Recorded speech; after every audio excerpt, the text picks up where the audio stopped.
এই ইন্টারফেসটা হচ্ছে প্রথমে আমি একজনের পাসওয়ার্ড আর আইডিটা নিয়ে নিছি আগে থেকেই, সেটা ইউজার আইডি পাসওয়ার্ড দিয়ে ঢুকলে এই ইন্টারফেসটা প্রথম আসবে। হ্যাঁ, এই ইন্টারফেস আসার পরে আপনি দুইটা জিনিস পাবেন এই ড্রপডাউনে ক্লিক করলে। একটা হচ্ছে ওই ব্যক্তির ইউজার আইডি সংশ্লিষ্ট যে আইডি ক্রিয়েট হয়েছে, একটা দুইটা আইডি ক্রিয়েট হয়, একটা সাইন আপ আইডি আর একটা হচ্ছে 2.1 ফর্মের আইডি। আমরা এই যে প্রতিষ্ঠান সেই প্রতিষ্ঠানে ক্লিক করলে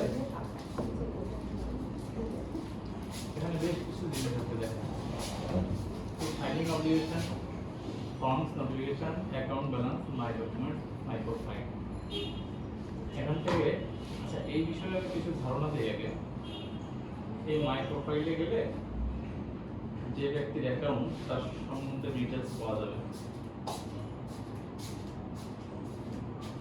তার সম্বন্ধে এখানে ডিটেলস পাওয়া যাবে। সে মোটামুটি ইনিশিয়ালি যে সমস্ত তথ্য ইনপুট করছে তার ডিটেলস পাওয়া যাবে। আরেকটা জিনিস পাওয়া যাবে, সে অথরাইজ কাকে করেছে এই তার অনলাইন অ্যাক্টিভিটি করার জন্য তার অথরাইজ ইনফরমেশনটা এখানে পাওয়া যাবে। এখানে যে ঝামেলাটা হয় সেটা হচ্ছে যে অনেকে এসে বলে যায় তার ড্রপডাউন বক্স আসছে না। এই ঝামেলাটার জন্য তাই হচ্ছে এই যে ব্যক্তি এখানকার ঠিকানা দিয়েছে, যে খুলেছে সাইন আপ করেছে এবং অথরাইজ আইডি তার নামে করেছে,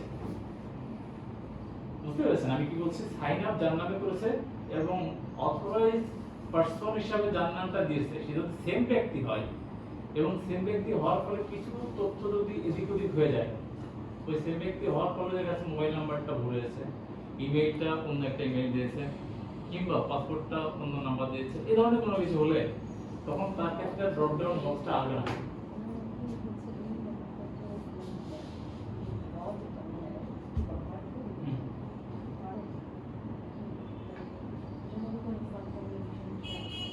সবই তো অনলাইনে তো আছে, অফলাইনে তাই আছে। এখন আমি একটা ধারণা দেওয়ার জন্য প্রথমে 9.1 এবং সাবফর্মের কপিটাও দিয়েছি, সবগুলো সাবফর্ম আছে আপনাদের সামনে দেখেন। 9.1টা আছে এবং সাবফর্মগুলোও দেওয়া আছে। এই সাবফর্মগুলো খুবই গুরুত্বপূর্ণ, সাবফর্মগুলো বোঝা খুবই সহজ এবং সাবফর্মগুলো প্রত্যেকটা কর চালানপত্রের সাথে জড়িত। যে কর চালানপত্র বুঝবে সে সাবফর্মগুলো পূরণ করতে পারবে। কি কি জিনিস আমি নিব এখান থেকে, যেমন 6.3 সাবফর্ম পূরণ করতে গেলে 6.3 তে কি কি জিনিসগুলো থাকে আমি যদি এমনি চিন্তা করি তাহলে ওই জিনিসগুলো এনে দিতে হবে। ঠিক একইভাবে ট্রেজার আমরা টিয়ার 6 এ যে কোন কোন জিনিসগুলো থাকে আমি যে অনলাইনে যাচাই করতে হবে এই জিনিসগুলো দেখে, তাহলে বুঝতে পারবো কোন কোন জিনিসগুলো আমাকে এনে দিতে হবে। আচ্ছা একটা 9.1 ফর্ম আমি পূরণ করে দেখাচ্ছি, এটা দেখলে সবাই ক্লিয়ার হয়ে যাবে। আশা করি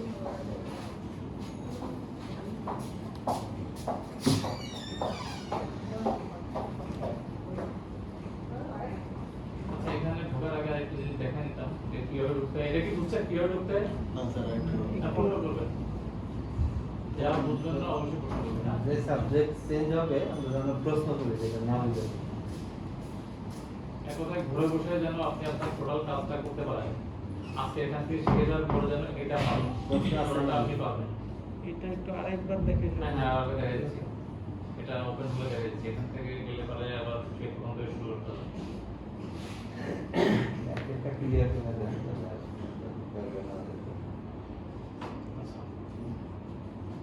যে ফাইলিং অব্লিগেশনের কথা বললাম এখানে, হ্যাঁ এই যে 22 মাস রিটার্ন দেয়নি, যার কারণে ফাইলিং অব্লিগেশন হিসাবে 22 মাস দেখাচ্ছে। যদি আপনার টোটালটা দেওয়া থাকতো, আপনার কোনো অব্লিগেশন নেই মর্মে এখানে জিরো থাকতো, তাহলে এখন আমাকে প্রশ্ন করতে পারে অ্যাপ্লিকেশনটা ক্রিয়েট হয় কোন ডেটে? আচ্ছা অব্লিগেশনটা ক্রিয়েট হয় তখনই যে 15 তারিখের মধ্যে আপনি যদি রিটার্ন সাবমিট না করেন কিংবা কোনো ফরম্যাট শেষ হওয়ার পরে ওখানে একটা ফাইল ক্রিয়েট হয়ে যায়, মানে আপনাকে ওটা মেসেজ দিতে থাকে যে আপনি এখন এই ফাইলটা হয় ড্রাফট করেন নাই সাবমিট করেন কোনো কিছু করেন, আপনাকে মেসেজ দিতে থাকে। এই ফাইলিং অব্লিগেশনে না থাকলেও আপনি ফাইল আনতে পারবেন, সেটা আমি দেখাই। মনে করেন অনেক বড় প্রতিষ্ঠান, এখানে ফাইলিং অব্লিগেশনে কিছুই নাই, অনেক বড় প্রতিষ্ঠান, সে দেখা যাচ্ছে মাস শেষ হওয়ার আগেই এন্ট্রি দিবে, কারণ অনেক বড় কিছু এন্ট্রি দিতে হবে, আগে থেকে এন্ট্রি দিলে তার জন্য সুবিধা। সেক্ষেত্রে সে এই ফর্মে যাবে, হ্যাঁ কোনো কিছু না থাকলে এই ফর্মে যাবে, সে একটা নতুন ফর্ম ক্রিয়েট করবে। এখানে গিয়ে রিটার্ন প্রসেসিং, হ্যাঁ রিটার্ন প্রসেসিং থেকে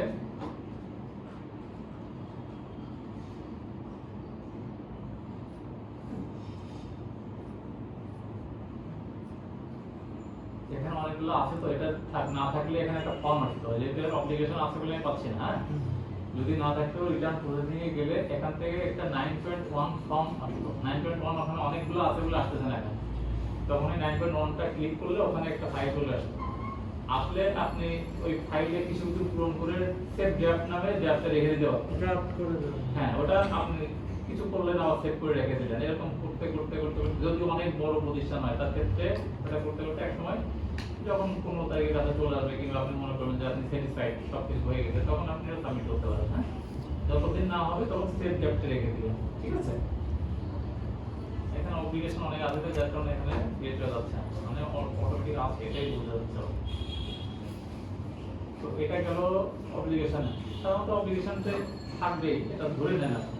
তো এখন কোন মাস আপনি মনে করেন যে অগস্ট মাসে আপনি রিটার্ন দাখিল করবেন, না অগস্ট মাসে যান, এই 9.1 এর একটা ইন্টারফেস ক্রিয়েট হয়ে গেছে। হ্যাঁ, এই 9.1 এ বেশ কিছু জিনিস আছে দেখেন।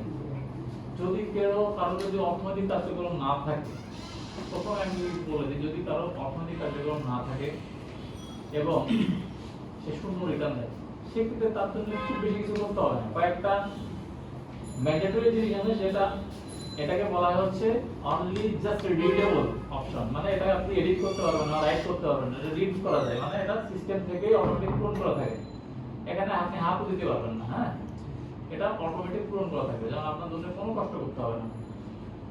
তো এই ফর্মটা পূরণ করাই আছে, অগাস্ট মাস চলে আসবে অটোমেটিক্যালি। তো এইখানে একটা জিনিস আছে,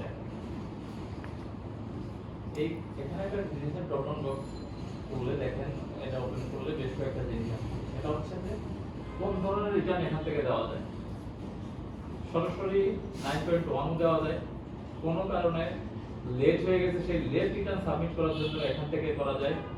তারপরে মনে করেন সংশোধিত রিটার্ন, সেটাও এখান থেকে দেওয়া যায়, অ্যামেন্ডমেন্ট রিটার্ন যেটা করবেন আপনি সেটা সিলেক্ট করে দিবেন। আর ফুল বা অ্যাডিশনাল বা অল্টারনেটিভ রিটার্ন, এইটা হচ্ছে একটু অন্য জিনিস। ফুল অ্যাডিশনাল বা অল্টারনেটিভ রিটার্নটা হচ্ছে কমিশনার যদি কাউকে আদেশ দেয় যে আপনি একটা বিকল্প রিটার্ন সাবমিট করেন, তখন এটাকে বলা হয়েছে যে ডি তে যেটা আছে ফুল রিটার্ন, ফুল বা অ্যাডিশনাল বা অল্টারনেটিভ রিটার্ন, এটা আছে কমিশনার কখনো যদি আদেশ দেয় কোনো কারণে আপনার রিটার্ন আংশিক পূরণ ছিল কিংবা অসম্পূর্ণ রিটার্ন, তখন আদেশ দিতে পারে। আবার দুই ভাবেই করা যায়, আপনিও কোনো কারণে আপনার সমস্ত কিছু হয়ে গেছে, গোডাউন নষ্ট হয়ে গেছে, কোনো কারণে সব লুকিয়ে গেছে, কোনো ঝামেলা আপনি নিজ থেকে টের পাইছেন যে আংশিক হয়ে গেছে, এই রিটার্নটা আবার দেওয়া প্রয়োজন, তখন আপনি আবেদন করে এখানে দিতে পারেন। এটা খুব একটা কাজে লাগবে না, তবে এই তিনটা লাগবে মাঝে মাঝে। এই মেইনটা তো লাগবেই, সবার জন্য লেট রিটার্নটাও লাগবে। অনেক সময় হয় না যে আমি লেট রিটার্ন দিব, সেই ক্ষেত্রে এটা কি 7 দিন আগে 15 তারিখে পরে কোনো না লেট রিটার্ন দেওয়ার জন্য কমপক্ষে 15 তারিখে 7 দিন আগে, আপনি 7 দিন আগে 15 তারিখে 7 দিন, মানে 7 তারিখের মধ্যে 7 তারিখের মধ্যে কমিশনার বড় আবেদন করতে হবে। আমার প্রিপেয়ার থাকতে হবে যে আমি দিতে Right, পারছি না। আমি দিতে পারছি না, কোনো কারণে আপনি আর্থিক প্রবলেম আছে, আপনি এর মধ্যে আপনার যে লিড প্রদেও আসছে, আপনার বিল পাচ্ছেন না, আপনার টাকা নাই গেছে, আপনার দেরি হতে পারে, আপনি এটা মনে করতেন, তখন আগে অনুমোদন নিতে হবে। হ্যাঁ, অনুমোদন সাপেক্ষে, ইচ্ছা করলে দেওয়া যাবে না। হ্যাঁ, ইচ্ছা করলে লেট রিটার্ন দিলে কিন্তু জরিমানা আসবে। আর অ্যামেন্ডমেন্ট রিটার্ন তো সংশোধিত রিটার্ন 4 বছর পর্যন্ত আপনি দিতে পারবেন। এটা কিরকম সংশোধিত রিটার্ন, এটার ক্ষেত্রে কতগুলো অপশন দেওয়া আছে। করণিক ভুলের কারণে, সব ভুলের কারণে সংশোধিত রিটার্ন অ্যাকসেপ্টেবল না। কিছু বিষয়ে করণিক ভুল হয়েছে, মনে করেন কোনো কারণে ট্যাক্স যেটা দিচ্ছেন তার থেকে আর একটু বেশি হওয়ার কথা ছিল, হিসাব নিকাশে ভুল হয়েছে আপনার, এটা একটা হতে পারে। একটা হচ্ছে আপনার বেশি দিয়ে ফেলছেন, সংশোধন করা দরকার, আপনি বেশি জমা দিয়ে ফেলছেন, যা হওয়ার কথা তার থেকে বেশি দিয়ে ফেলছেন। এই ধরনের কিছু মাইনর ভুলের জন্য শুধুমাত্র অ্যামেন্ডমেন্ট রিটার্ন আপনি দিতে পারবেন, সংশোধিত রিটার্ন যেটা। মেজর কোনো ভুল হলে যদি মনে হয় যে এটা যে ইন্টেনশনাল ভুল, সেক্ষেত্রে কিন্তু অ্যামেন্ডমেন্ট রিটার্ন দেওয়ার কোনো সুযোগ নেই। মানে আপনি অ্যামেন্ডমেন্ট দিলেও এটা তো কমিশনার পর্যায়ে যায়, কমিশনার যখন দেখবে যে যাচাই বাছাই করে যে এটা অ্যামেন্ডমেন্ট হওয়ার যোগ্য, তখন সে অ্যাকসেপ্ট করবে, অন্যথায় আপনাকে দাবি করবে যে আপনার বরং এটা দিলে পরে যদি মনে করে যে এটা ক্রস পর্যায়ে হয়েছে, তখন আপনার কাছে জরিমানা দেয়, যারা নিত্যত ছিল তার সমপরিমাণ জরিমানা করতে পারে, বা কমিশনার চাইলে আরও বেশি জমি তুলে তুলে আনা করতে পারে। আর এক্ষেত্রে অ্যামেন্ডমেন্ট রিটার্ন যদি সাবমিট করেন সেক্ষেত্রে একটা সময় বেঁধে দেওয়া আছে 30 দিন। 30 দিনের মধ্যে যদি কমিশনার কোনো আদেশ না দেয় বুঝে নিতে হবে সেটা একসেপ্ট হয়েছে, একসেপ্ট হলে গণ্য হবে আইন আপনার পক্ষে। 30 দিনের মধ্যে হয় কিংবা না, মানে যে কোনো নেগেটিভ পজিটিভ একটা কিছু কমিশনারকে জানাতে হবে, না জানাইলে আপনার পক্ষে যাবে, ঠিক আছে? আর যদি কোনো অ্যাক্টিভিটিস না থাকে এই মাসে, অগস্ট মাসে না থাকলে কি করব আমরা? এই যে এখানে এনি অ্যাক্টিভিটিস আছে কি এই পিরিয়ডে? না থাকলে নাই, নো করে দিলাম। আমরা সাবমিট করার 30 দিনের মধ্যে যদি কোনো ওখান থেকে মেসেজ না দেয়, তার মানে আমরা যেটা সাবমিট করেছি এটা অ্যাপ্রুভড। অ্যাপ্রুভ। আচ্ছা, অ্যামেন্ডমেন্টের ক্ষেত্রে অ্যাপয়েন্টমেন্ট সংশোধনের রিটার্ন সংশোধনের। আচ্ছা, আর আমরা প্রতি মাসে যেটা দেই সেটার মধ্যে কি এরকম কোনো কিছু আছে বা? না, প্রতি মাসে একটা তো বললাম যে যে আপনি প্রতি মাসে যেটা দিচ্ছেন জি, এটা আপনি আগামী 4 বছর পর্যন্ত সংশোধন করতে পারবেন। আচ্ছা, সেই সংশোধনের তো একটা মাত্রা বলে দিচ্ছে, মাইনর কোনো সমস্যা হলে, যেমন করণিক ত্রুটি, আপনি অনিচ্ছাকৃত ভুল, কিন্তু যদি প্রমাণ হয় যে ইচ্ছাকৃত ভুল, তবে সেই ক্ষেত্রে একটা ব্যাপার আছে, এই 4 বছর পর্যন্ত আপনার সংশোধনের সুযোগ দিয়ে রাখছে। জি, এই 4 বছর মধ্যে যদি ভ্যাট অফিস কর্তৃক উদ্ঘাটিত হয় যে আপনার প্রবলেম আছে, তাহলে আর সংশোধন করার কোনো সুযোগ নেই। মানে ওটা আপনাকে উদ্ঘাটন করতে হবে, যে আপনি নিজ থেকে উদ্ঘাটন করতে পারেন, তবেই আপনি অ্যামেন্ডমেন্ট করতে পারবেন, এছাড়া কোনো সুযোগ নেই। অ্যামেন্ডমেন্ট করার জায়গা কোনটা? এই যে 9.1টা দেখছেন না, জি, এই অনলাইনের সুবিধাটা সবথেকে বড় সুবিধা একটাই, এই একটাই মাত্র রিটার্ন আছে। সংশোধন যা করবেন এর মধ্যে যে মাসের সমস্যা আছে সেই মাস ওপেন করে আপনি সংশোধন ঘরে বসে করে ফেলবেন, ঠিক আছে? কিন্তু এই অনলাইন ছাড়া যখন আপনি ম্যানুয়ালে আসবেন, অফিসে আসবেন, তখন এর জন্য ফর্ম নাম্বার আলাদা 9.4 সংশোধনের জন্য আলাদা রিটার্ন আছে, সেই 9.4 এ আবেদন করতে হবে। আর যখন আপনি অনলাইনে করবেন, অনলাইনের জন্য একটাই ফর্ম, ঠিক একইভাবে যে রেজিস্ট্রেশন করছেন, রেজিস্ট্রেশনের কোনো কিছু পরিবর্তন করার দরকার হলে নাম ঠিকানা অনেক সময় চেঞ্জ হয়, আপনার অথরাইজড পারসন যে মারা গেছে চেঞ্জ হতে পারে, আপনার অ্যাড্রেস চেঞ্জ হতে পারে, এই মধ্যে যত রকম চেঞ্জ আছে, মোবাইল নাম্বার চেঞ্জ করবেন, ইমেইল চেঞ্জ করবেন, যত রকম চেঞ্জ আছে, এই চেঞ্জটা হচ্ছে সে 2.1 ফর্ম। সে 2.1 ফর্ম হচ্ছে আপনি দেখাই দেবো পরে আমি। ওই অনলাইনের জন্য যত রকম চেঞ্জ আছে, রেজিস্ট্রেশনের জন্য 2.1 ফর্ম আর রিটার্নের জন্য 9.1 ফর্ম, এই দুটাই ফর্ম অনলাইনে করার জন্য। আর অনলাইন ছাড়া যখন অফলাইনে আসবেন, যখন এই অফিসে কাগজে আবেদন করবেন, কাগজে আবেদনের জন্য আলাদা আলাদা অনেক ফর্ম আছে। যেমন কোনো কিছু তথ্য চেঞ্জ করতে গেলে 2.5 ফর্ম নামে একটা ফর্ম আছে, প্রেসক্রাইব ফর্ম আমাদের, ওই ফর্মে আবেদন করতে হবে। কিন্তু অনলাইনে আপনি যদি নিজে ঘরে বসে করেন, কত ইজি করে রাখছে আপনার জন্য, যে আপনি একটা ফর্মেই আপনি চেঞ্জ করবেন, তবে যে মাসে আপনার সমস্যা হয়েছে সেই মাসে ঢুকে আপনি চেঞ্জ করে দেবেন, কোনো সমস্যা নেই। তবে ওই চেঞ্জটা হতে হবে অজ্ঞতাবশত কিংবা অনিচ্ছাকৃত, ইচ্ছাকৃত না কিন্তু। কারণ এটা যখন আপনি পূরণ করবেন সঙ্গে সঙ্গে আমাদের কাছে চলে আসবে। এটা আপনি যখনই এখানে কোনো কিছুতে চেঞ্জ করবেন, এটা আমাদের আইডি গুলো যে দেওয়া আছে আমাদের আইডিতে চলে আসবে, তখন আমরা এটা কি করবো? রিভিউ করবো, যাচাই করবো। যাচাই করে যদি আমাদের কাছে মনে হয় যে এটা অনিচ্ছাকৃত, আমরা যদি মতামত দিয়ে দিই, তখন কিন্তু আপনার বিরুদ্ধে আইনানুগ ব্যবস্থা গ্রহণ শুরু হবে। যেটা এই জন্যই বলছি, অতএব এগুলো বিষয়ে সাবধান। আচ্ছা, আমি সাবমিট করলাম, হয়তো ঘন্টাখানেক পরে মনে হতে পারে যে আমার এই অ্যামাউন্টটা চেঞ্জ করা উচিত বা এটা ভুল হয়ে গেছে, তখন সাথে সাথে করলে কি এটা আপনাদের ইয়েতে সার্ভারে এন্ট্রি হয়ে যাবে? আচ্ছা, বিশেষ করে আপনার এই রিটার্ন সাবমিট একবার করে ফেললে ওটা অ্যাপ্রুভ না হওয়া পর্যন্ত আপনি কিন্তু ওটা অ্যামেন্ড করতে পারবেন না। তো যখন ওটা ভাসমান থাকবে এক কথায়, অ্যাপ্রুভ হয়ে গেলে মনে করেন আপনি রিটার্ন সাবমিট করছেন, ওই মাসে এখনো সময় আছে। সবার ক্ষেত্রে একই কথা প্রযোজ্য, ওই একদিনের জন্য হলো যা, ওই 4 বছরের জন্য হলো তাই। কিন্তু আমি আগে বলেছি, যখন মনে হবে যে এটা আপনার ইচ্ছাকৃত ভুল না, এটা অনিচ্ছাকৃত ভুল, আপনি একটা জায়গায় পূরণ করতে যান, একটা পূরণ করছেন, হতেই পারে, এটা তেমন না। আমরা রিজিট হয় না, এটা ক্ষেত্রে আমাদের চোখে রিজিট হয় না, যে যদি মনে করি যে হ্যাঁ এটা আসলে তার পক্ষে আমরা করে দিই, সমস্যা নেই, ওটা আপনি ঘরে বসে অ্যামেন্ড করতে হবে। এটা অ্যাপ্রুভ করে দিলে আপনি আবার ঘরে বসে অ্যামেন্ড করতে পারবেন, আমাদেরকে চলে আসতে হবে। অথরাইজড পারসন কি কোম্পানির পক্ষে থেকেও নাকি? আচ্ছা, অথরাইজড পারসন আপনি যে কাউকে দিতে পারবেন, আবার এটা চেঞ্জ করতে পারবো? চেঞ্জ করতে পারবেন, কোনো সমস্যা নেই। সেক্ষেত্রে পাওয়ার অফ অ্যাটর্নি দিয়ে দিবেন, এই অ্যাটাচমেন্টে একটা অ্যাটাচ করে দিবেন। হ্যাঁ, সেরকম একটা অ্যাটাচমেন্ট কপি আছে 2.1 পাউন্ড, যেখানে আপনারা ডাউনলোড আপলোড করে দেন, অনেক কিছু আপলোড করেন, ট্রেড লাইসেন্স করেন, ইনকাম ট্যাক্স করেন, ব্যাংক সলভেন্সি সার্টিফিকেট করেন, এনআইডি করেন, পাসপোর্ট করেন, যে আপলোড করে দেন না, যখন আপনি অথরাইজ পারসন চেঞ্জ করবেন, অথরাইজ পারসনের একটা ডকুমেন্ট ওখানে দিয়ে দিবেন। হতে পারে আপনার পাওয়ার অফ অ্যাটর্নি দিতে হবে, মানে সে যে আপনার অথরাইজ পারসন এই জিনিসটা তাকে প্রমাণ করতে হবে, তার নাম তো দেওয়া যাবে না। একজন দোকানদারের কাছে আপনি নিবন্ধন করছেন, সে তো ম্যাক্সিমাম ক্ষেত্রে এরকম হয়েছে, সে নিজেই অথরাইজ পারসন, এখন সে খুঁজে পাচ্ছে না আমার আইডি গেল কোথায়, পাসওয়ার্ড গেল কোথায়, অনেক ঝামেলা হচ্ছে, আমরা এটা বুঝতে পারছি, আমরা দেখছি সমাধান করার চেষ্টা করছি। আচ্ছা, এই ক্ষেত্রে আমি এমন একটা পার্সোনাল ইয়েটা নিয়েছি যে এগুলা এন্ট্রি করা আছে, যার কারণে যে সমস্ত টাকা চলে আসছে, হ্যাঁ, এর একটা ব্লাঙ্ক একটা কপি আমি নেই, বেটার হবে। কাজ যদি না থাকে আমি বলে দিচ্ছি যে এখানে নো দিতে হবে, হ্যাঁ, any activity in this tax period, যদি এই ট্যাক্স পিরিয়ড জিরো রিটার্ন যেটা জিরো রিটার্ন একদম, এটা দিলে আজকে পূরণ করার দরকার নেই এখন, হ্যাঁ, কত হয়ে গেল অটো আদার্স লাস্ট আপনি ডিক্লারেশন ফর্ম এটা টিক চিহ্ন দিয়ে দিবেন যে উপরে যা লিখছি আমি তা সত্যি।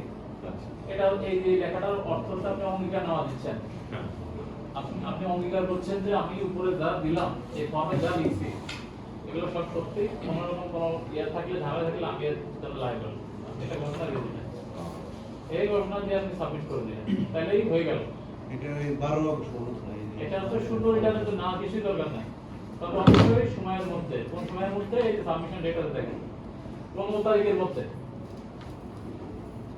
আপনার কাজ কিন্তু দেখেন 2 মিনিটে শেষ, কিন্তু আপনার হেড অফিসে আসতে হবে না, কোথাও আসতে হবে না। আপনার যদি কাজ না থাকে, কোনো অর্থনৈতিক কাজ বন্ধ আছে করোনার জন্য কোনো কারণে, আচ্ছা এইখানে একটা ব্যাপার বলে রাখি, আপনি ইচ্ছা করলে কিন্তু শূন্য রিটার্ন দিতে পারেন না, এর কতটা প্রসিডিউর আছে। সেরকম আপনার যদি কাজ না থাকে একটা এখানে ঘোষণা দিতে হবে যেমন অর্থনৈতিক কার্যক্রম নাই, তখন আপনার ওইটাই হবে আপনার ডকুমেন্ট। এছাড়া আপনি দেখা যাচ্ছে যে মাসের পর মাস শূন্য দিয়ে যাচ্ছেন, তো কখনো যে যদি আপনার প্রতিষ্ঠান ডিভেন্টিভ হয় কিংবা যদি আপনার প্রতিষ্ঠান অডিট হয় কোনো কারণে, যদি দেখা যায় যে ওই সময়ে কাজ ছিল অথচ তখনকার রিটার্নে শূন্য, তখন কিন্তু এটা আবার অনেক রকম জরিমানার সম্মুখীন হতে হবে, জরিমানা, সুদ, বিভিন্ন রকমের পেনাল্টি সম্মুখীন হতে হবে। এই জন্য এই বিষয়টা একটু খেয়াল রাখবেন, না রিয়েলি এফেক্টেড হলে তো সে দিতে পারবে, হ্যাঁ, কোনো সমস্যা নেই, ঝামেলা করবে না নাকি? তাহলে 15 তারিখের মধ্যে না দিলে এখানে জরিমানা আসবে। এখন মাস পর্যন্ত অনলাইনে অফ করে দেওয়া আছে, জরিমানার ওই অপশনটা অফ করে দেওয়া আছে, যার কারণে মাস পর্যন্ত আপনি যদি শূন্য দেন তাহলে জরিমানা কোথাও দেখাবে না, আমাদের সিস্টেমে অফ করে দেওয়া আছে। এর অর্থ এই নয় কিন্তু যে এটা জরিমানা হচ্ছে না, এমন না, আপনাকে আপাতত বলে দেওয়া আছে যে আপনি মাস পর্যন্ত দেন, এটা ফ্রি করে দেওয়া হবে। আপনি অন্তত তারপরেও আপনি যদি অনলাইনে আসেন, অনলাইন থেকে অগ্রাধিকার দেওয়ার জন্য এই কাজটা করা হয়েছে। এবার আমরা মূলত যার কাজ আছে সেই সমস্ত প্রতিষ্ঠানের বিষয়ে কথা বলি নাকি? হ্যাঁ, মনে করেন এই প্রতিষ্ঠানের অনেকগুলো কাজ হয়েছে, তখন এটাকে ইয়েস করতে হবে, ইয়েস করে থাকে ডিফল্ট হিসাবে, ইয়েস করে থাকে। অতএব এবার যাই, এই 1 নাম্বার এবার রিটার্নটা সামনে দিতে হবে, বুঝছেন?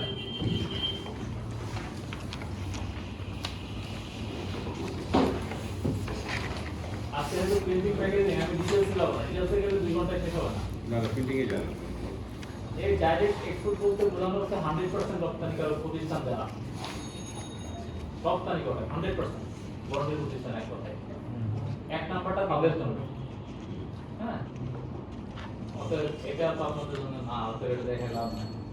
আর ডিম এক্সপোর্ট হিসাবে আপনাদের এখানে কেউ আছে কি ডিম এক্সপোর্টার যারা প্রচন্ড রপ্তানি করেন, পুরোপুরি রপ্তানি না কিন্তু ওই যে এলসিডি বইতে যে ব্যাক টু ব্যাক এলসিডি বইতে যে মালটাল দিয়ে থাকে, কেউ আছে?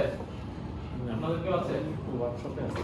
আচ্ছা, তাহলে আপনারা এটা শিখে লাভ নাই, যেটা আপনার সাথে প্রয়োজনীয় কাজ হবে।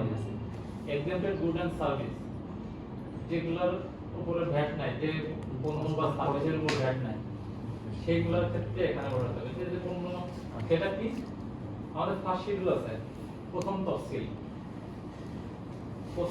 আমাদের মোট 3টা তফসিল আছে, first schedule, second schedule, third schedule. First শিডিউলটা হচ্ছে অব্যাহতিপ্রাপ্ত পণ্য বা সেবা ওখানে লিস্ট দেওয়া আছে, এই পণ্যগুলোর ক্ষেত্রে কোনো ভ্যাট নাই। ফার্স্ট শিডিউলে যে পণ্য বা সেবা দেওয়া আছে এইটার ক্ষেত্রে কোনো পর্যায়ে ভ্যাট নাই, এক কথায় না ইম্পোর্ট স্টেজে, না উৎপাদন পর্যায়ে, না ব্যবসায়িক পর্যায়ে, কোনো সার্ভিসের পর্যায়ে কোনো পর্যায়ে ভ্যাট নাই। যদি ওইগুলার কোনো পণ্য হয়ে থাকে তাহলে এখানে, এবং সার্ভিস যদি হয়ে থাকে ওই সার্ভিসের ক্ষেত্রে কোনো ভ্যাট নাই। একটা গেল ফার্স্ট শিডিউলে গেছে, আরেকটা এসআরও আছে, অব্যাহতিপ্রাপ্ত এসআরও।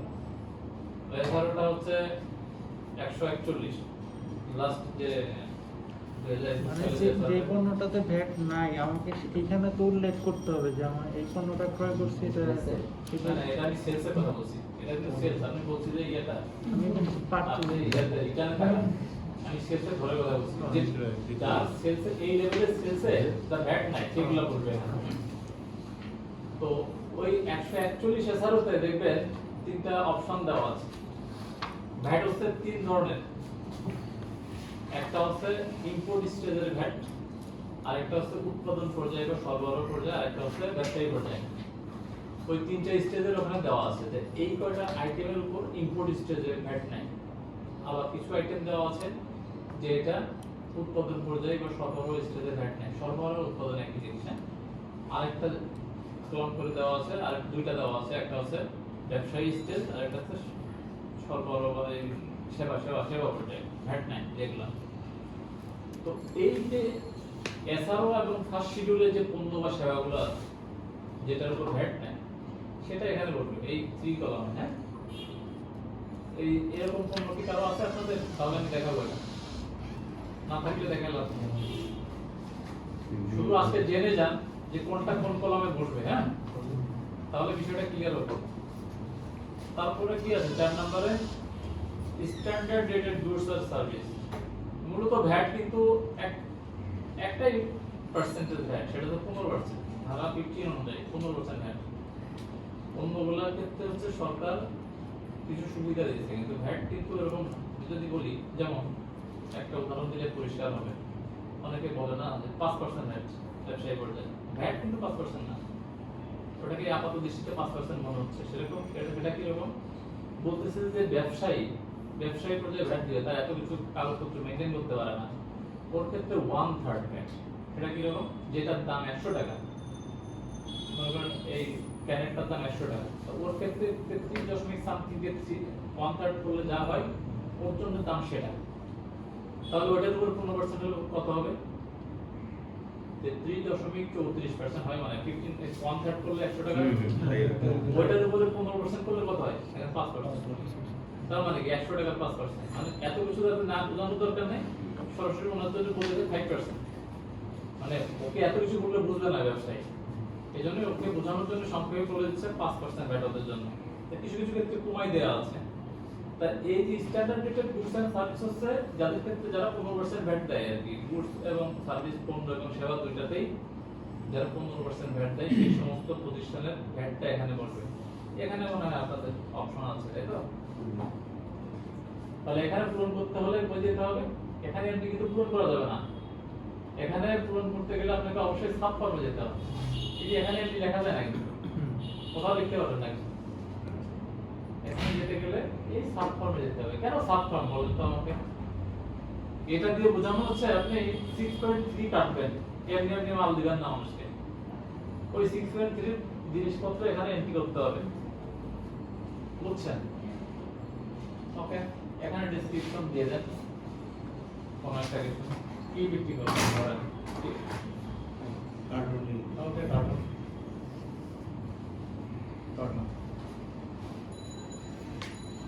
কার্টুন দিলে এখান থেকে কার্টুন আপনাকে খুঁজে বের করতে হবে, বুঝছেন?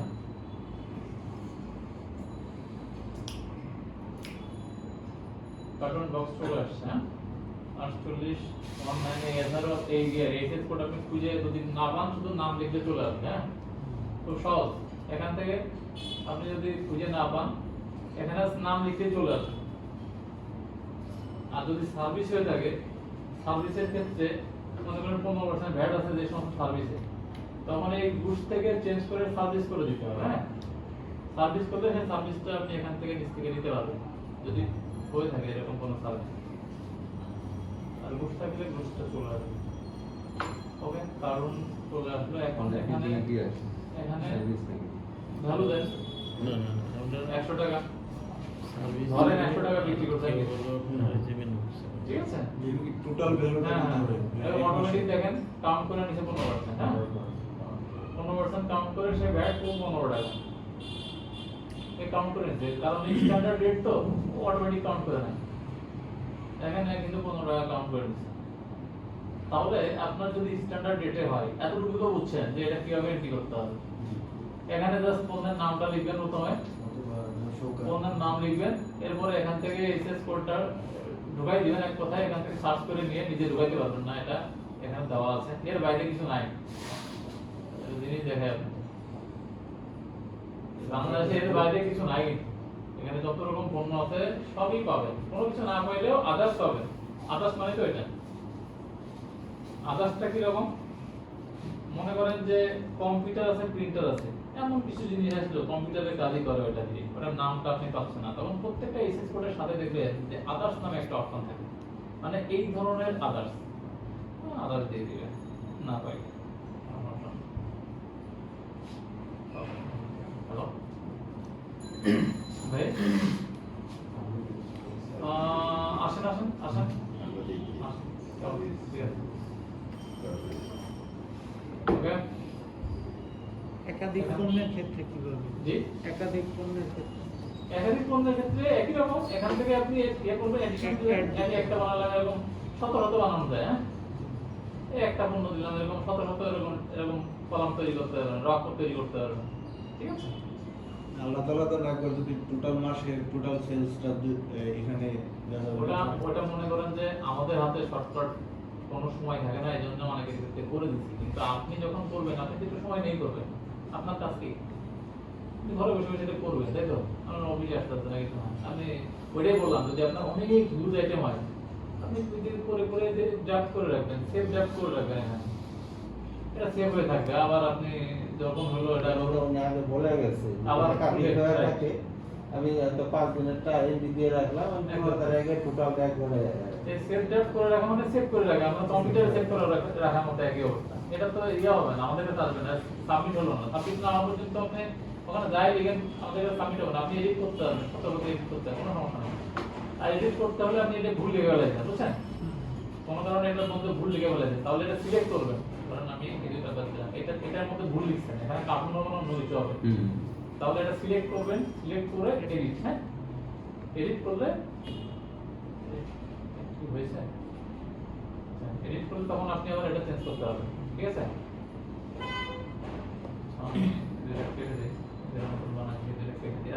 কোনো ড্র কাটতে গেলে এটা সিলেক্ট করবেন দেন ডিলিট চাপবেন, ওটা চলে যাবে।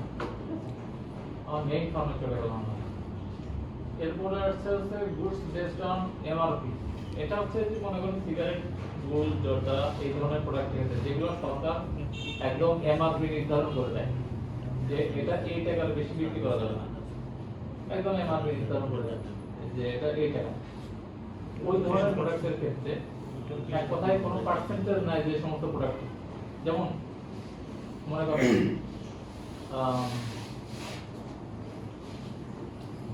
সব থেকে সহজ উপায় এখান থেকে দেখা যায়, তাহলে আপনাদের মনে থাকে। এখানে ক্লিক করলে দেখবেন কিছু জিনিস হবে, এর বাইরে ওগুলো না। এই যেমন এই যে বিড়ি, 10 স্টিকের বিড়ি যেগুলো আছে সেগুলোর ক্ষেত্রে এই কিছু পণ্য আছে, অল্প কিছু পণ্য, এটা বিড়ি সিগারেটের ক্ষেত্রে জর্দা, গুড় এগুলাই, এর বাইরে নাই তেমন কিছু। এগুলোর ক্ষেত্রে সরকার কর্তৃক নির্ধারণ করে দেওয়া আছে আমার, সেইগুলোর ক্ষেত্রে এখানে হবে। ঠিক আছে দিলেন, আপনার যদি এটা নাই, আমি যদি কথা না বলে বেটার, তাহলে এটা শেষ হবে। এরপর আছে goods and service specific VAT. এই জায়গাটা একটু মজার বিষয় আছে।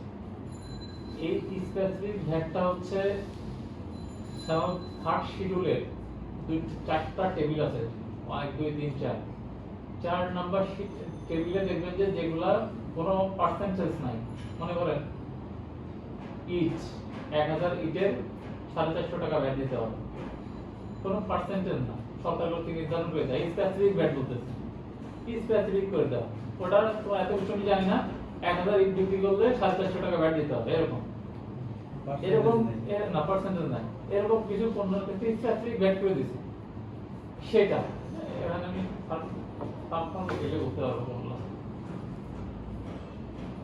সাবফর্মে এখানে চলে আসবে,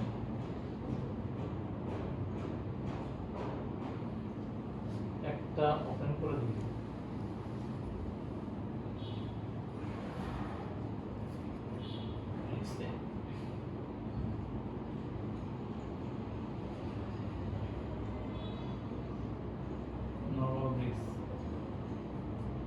এই যে মনে করেন এখানে, তো এখানে আসবে না, সেক্ষেত্রে আমাকে স্ট্যাটিক করে দিতে হবে। হ্যাঁ, সরাসরি এভাবে আসবে না, এটা অনেক সময় দেখা যাচ্ছে আপডেট না থাকার কারণে হতে পারে, তার কোনটা অনেক সময় সচরাচর চেঞ্জ হয়, তো এই কারণে এখানে বলে দেওয়া থাকে স্ট্যাটিক।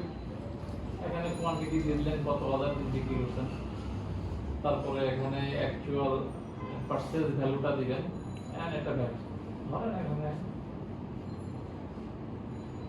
আমরা আসলে স্পেসিফিক ব্যাটের আওতার লোক না, তো তাহলে তাহলে আমি এটা বাদ দিই, এটা বাদ দিয়ে আমরা আমাদের তাহলে আমরা যেগুলো করি তাহলে আচ্ছা, এখানে এটা আপনাদের লাগবে না। এই যে 7টা বুঝছেন, রুটস সার্ভিস আদার স্ট্যান্ডার্ড রেট, এইখানে হচ্ছে ওই যে থার্ড শিডিউলের যে প্রথম 3টা টেবিল আছে, ওই টেবিলগুলোতে যেগুলো আছে সেগুলো, ওর মধ্যে প্রিন্টিং আইটেম আছে 5%, 7%, 10%। প্রিন্টিং যেটা, যে শুধু প্রিন্ট করে, প্রিন্ট মানে কি, যে ছাপায়, শুধু ছাপানোর কাজ করে, আগে জন্য প্রিন্টিং আর প্যাকেজিং বোঝার সবথেকে ভালো উপায় হচ্ছে এটা। প্রিন্টিং মানে কি, যে ছাপানোর কাজ করে, ছাপায় এক কথা, প্রিন্ট করে দেয়, এটা খালিতে প্রিন্ট করে দিল, কাপড়ে প্রিন্ট করে দিল, ওইগুলো প্রিন্ট করে দিল, ছাপানোর কাজটা করে। তার ক্ষেত্রে সে বলছে যদি সে উৎপাদনের কিছু কাজ করে, মনে হয় দেখে মনে হয় তার ক্ষেত্রে মেশিন আছে উৎপাদনের মতো স্টাইল, তাই না, কিন্তু সে উৎপাদনকারী না, এই ক্ষেত্রে সে সার্ভিস মানে সেবা দেয়, তাকে উৎপাদন থেকে বাদ দেওয়া হয়েছে। আপনাদের মনে প্রিন্টিং বেশি না, প্রিন্টিং সেক্ষেত্রে হচ্ছে এখানে আপনাদের জন্য 10%। এখানে একটা ব্যাপার আছে, 10% কি আমি একই ফর্মে দেখাইতে পারবো? 15% আর 10% কিরকম এই অপশনে যেটা একই সাবফর্ম না। যেমন গত মাসে আমি 20 লাখ টাকা সেল করছি, হ্যাঁ 10টা চালানি করছি, ওকে কিন্তু টোটাল একবারে 20 লাখ টাকা এসেছে। তারপরে ওইভাবে এখন যাবে না। চারটে মূসক 6.3 এর জন্য 4টে সাবফর্ম নামিয়ে এসে আমি বোঝাই করলাম যে আপনার এই ক্ষেত্রে সামান্য একটু অনিয়ম হবে, এটা ট্যাক্স বাকি না আর কি, একসাথে দিলে দিতে পারবেন, কিন্তু এক্ষেত্রে মানে আমাদের সময়টা একটু slow হয়ে যাচ্ছে। এটা অনিতে প্রবলেম হয় কিনা। ওটা সামান্য ওটাই তো বলতেছে, তাই না? অনিয়ম। আমি 20টা চালান করছি, হয়তো 5টা আমার 10% আর 15 হইছে 15%। তাহলে আমি একটা ফর্মে না না না, সেটা এখানে ঢোকাইতে হবে, এটা ওই যে আলাদা আলাদা আছে দেওয়া আছে। এখানে আলাদা ঢোকাইতে হবে। এখানে আপনাকে স্ট্যান্ডার্ড রেটের নিচে যেটা 15% এর নিচে, এছাড়া 15% এর কোনো ভ্যাট এখানে আসে না। 15% একটু আগে যেতে দিন। হ্যাঁ হ্যাঁ, এখানে আগে দেখেন 15% আমি বলছি যে আপনি সার্ভিস হয়ে যাবেন, তখন আপনি যতই প্রিন্টিংটা মনে হচ্ছে আপনার প্রোডাক্ট বানাচ্ছেন, কিন্তু এখানে আপনার প্রোডাক্ট না, আপনাকে বলছে আপনি সার্ভিস, আপনার ক্ষেত্রে 15% না সার্ভিস আছে। প্রিন্টিং দেন, প্রিন্টিং নামে একটা সার্ভিস Z0, আমি প্রিন্টিং লিখে দিই, তাহলে চলে যাবে A00810, এটা হচ্ছে আপনার অপশন। কোড হ্যাঁ ওইটাই কোড। এখানে কিন্তু যেগুলো আসবে সব 15% এর নিচে। আপনাকে বলে দিই, এখানে সেক্ষেত্রে আপনি দুই ধরনের পণ্য উৎপাদন করেন, 15% এবং 7.5% বা 10%, যে কোনো পণ্য উৎপাদন করেন, সেক্ষেত্রে আপনাকে অবশ্যই প্রিন্টিংটা এখানে দিবেন, আর প্যাকেজিং যেটা আপনি 15% সেটা দিবেন ওই স্ট্যান্ডার্ড রেটে, প্রথমে যেটা দেখায় আসলাম। আচ্ছা, এখানে প্রিন্টিং দিলেন, এখানে ভ্যালুটা লিখেছেন যত বিক্রি করছেন,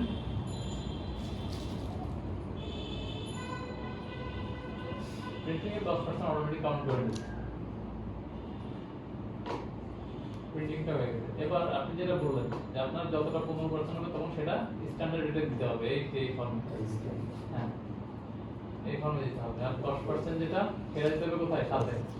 হ্যাঁ, আর যদি কিছু আসে না, ট্রেডার, অনলি ট্রেডার, ট্রেড করে, কমার্শিয়াল ইম্পোর্টার হতে পারে, শুধু অন্য জায়গায় মাল নিয়ে এসে সে ট্রেড করতে পারে, বিক্রি ব্যবসায়ী করতে পারে। এটা প্রথমে যেটা বলছিলাম, এটা এত কিছু মেনটেন লাগবে না, 5% দিয়ে দিবেন। তো আমরা এই ক্ষেত্রে ব্যবসায়ী পর্যায়ে কিছু মামলা আছে যে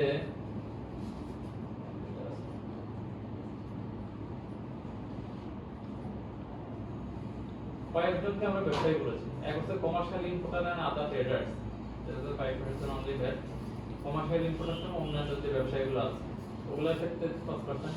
এরপর আছে পেট্রোলিয়াম প্রোডাক্ট যারা বিক্রি করে সরকার কর্তৃক নির্ধারিত, এটা মানে জ্বালানি মন্ত্রণালয় কর্তৃক নির্ধারণ করে দেয় পেট্রোলিয়াম প্রোডাক্ট। যেহেতু পেট্রোলিয়াম প্রোডাক্টটা সরকার একদম গোড়া থেকে শেষ পর্যন্ত নিয়ন্ত্রণ করে, ওটা এখন বাইরে মানুষ ইচ্ছা করলে পেট্রোলিয়াম আমদানি করতে পারবে না, ওটা ইস্টার্ন রিফাইনারি হয়ে আসে সম্ভবত।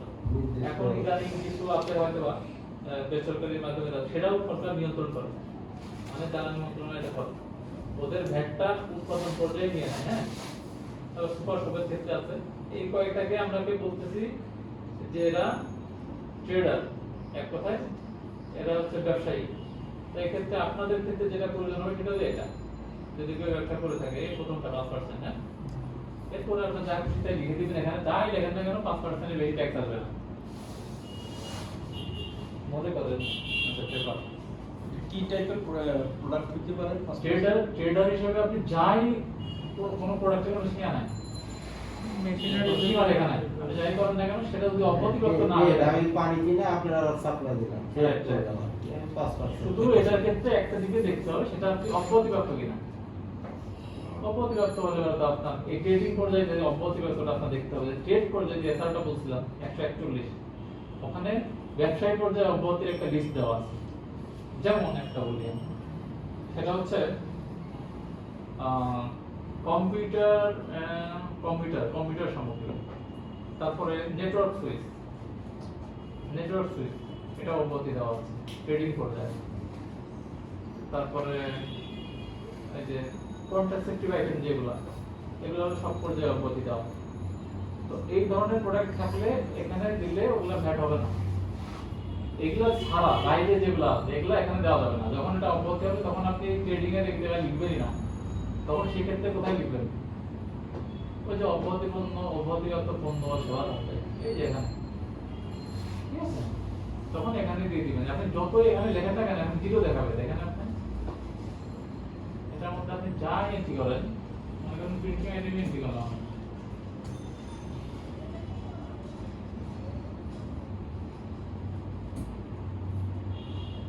মনে করেন এখানে সেগ্রিগেট করে দেওয়া আছে কোনগুলো অব্যাহতি, আপনি ইচ্ছা করলে আবার এখানে আসবেন, যে যেগুলো অব্যাহতি সেগুলো এখানে দেওয়া আছে। এর বাইরে এইটা অনলাইনটা এই জন্য সব থেকে ভালো।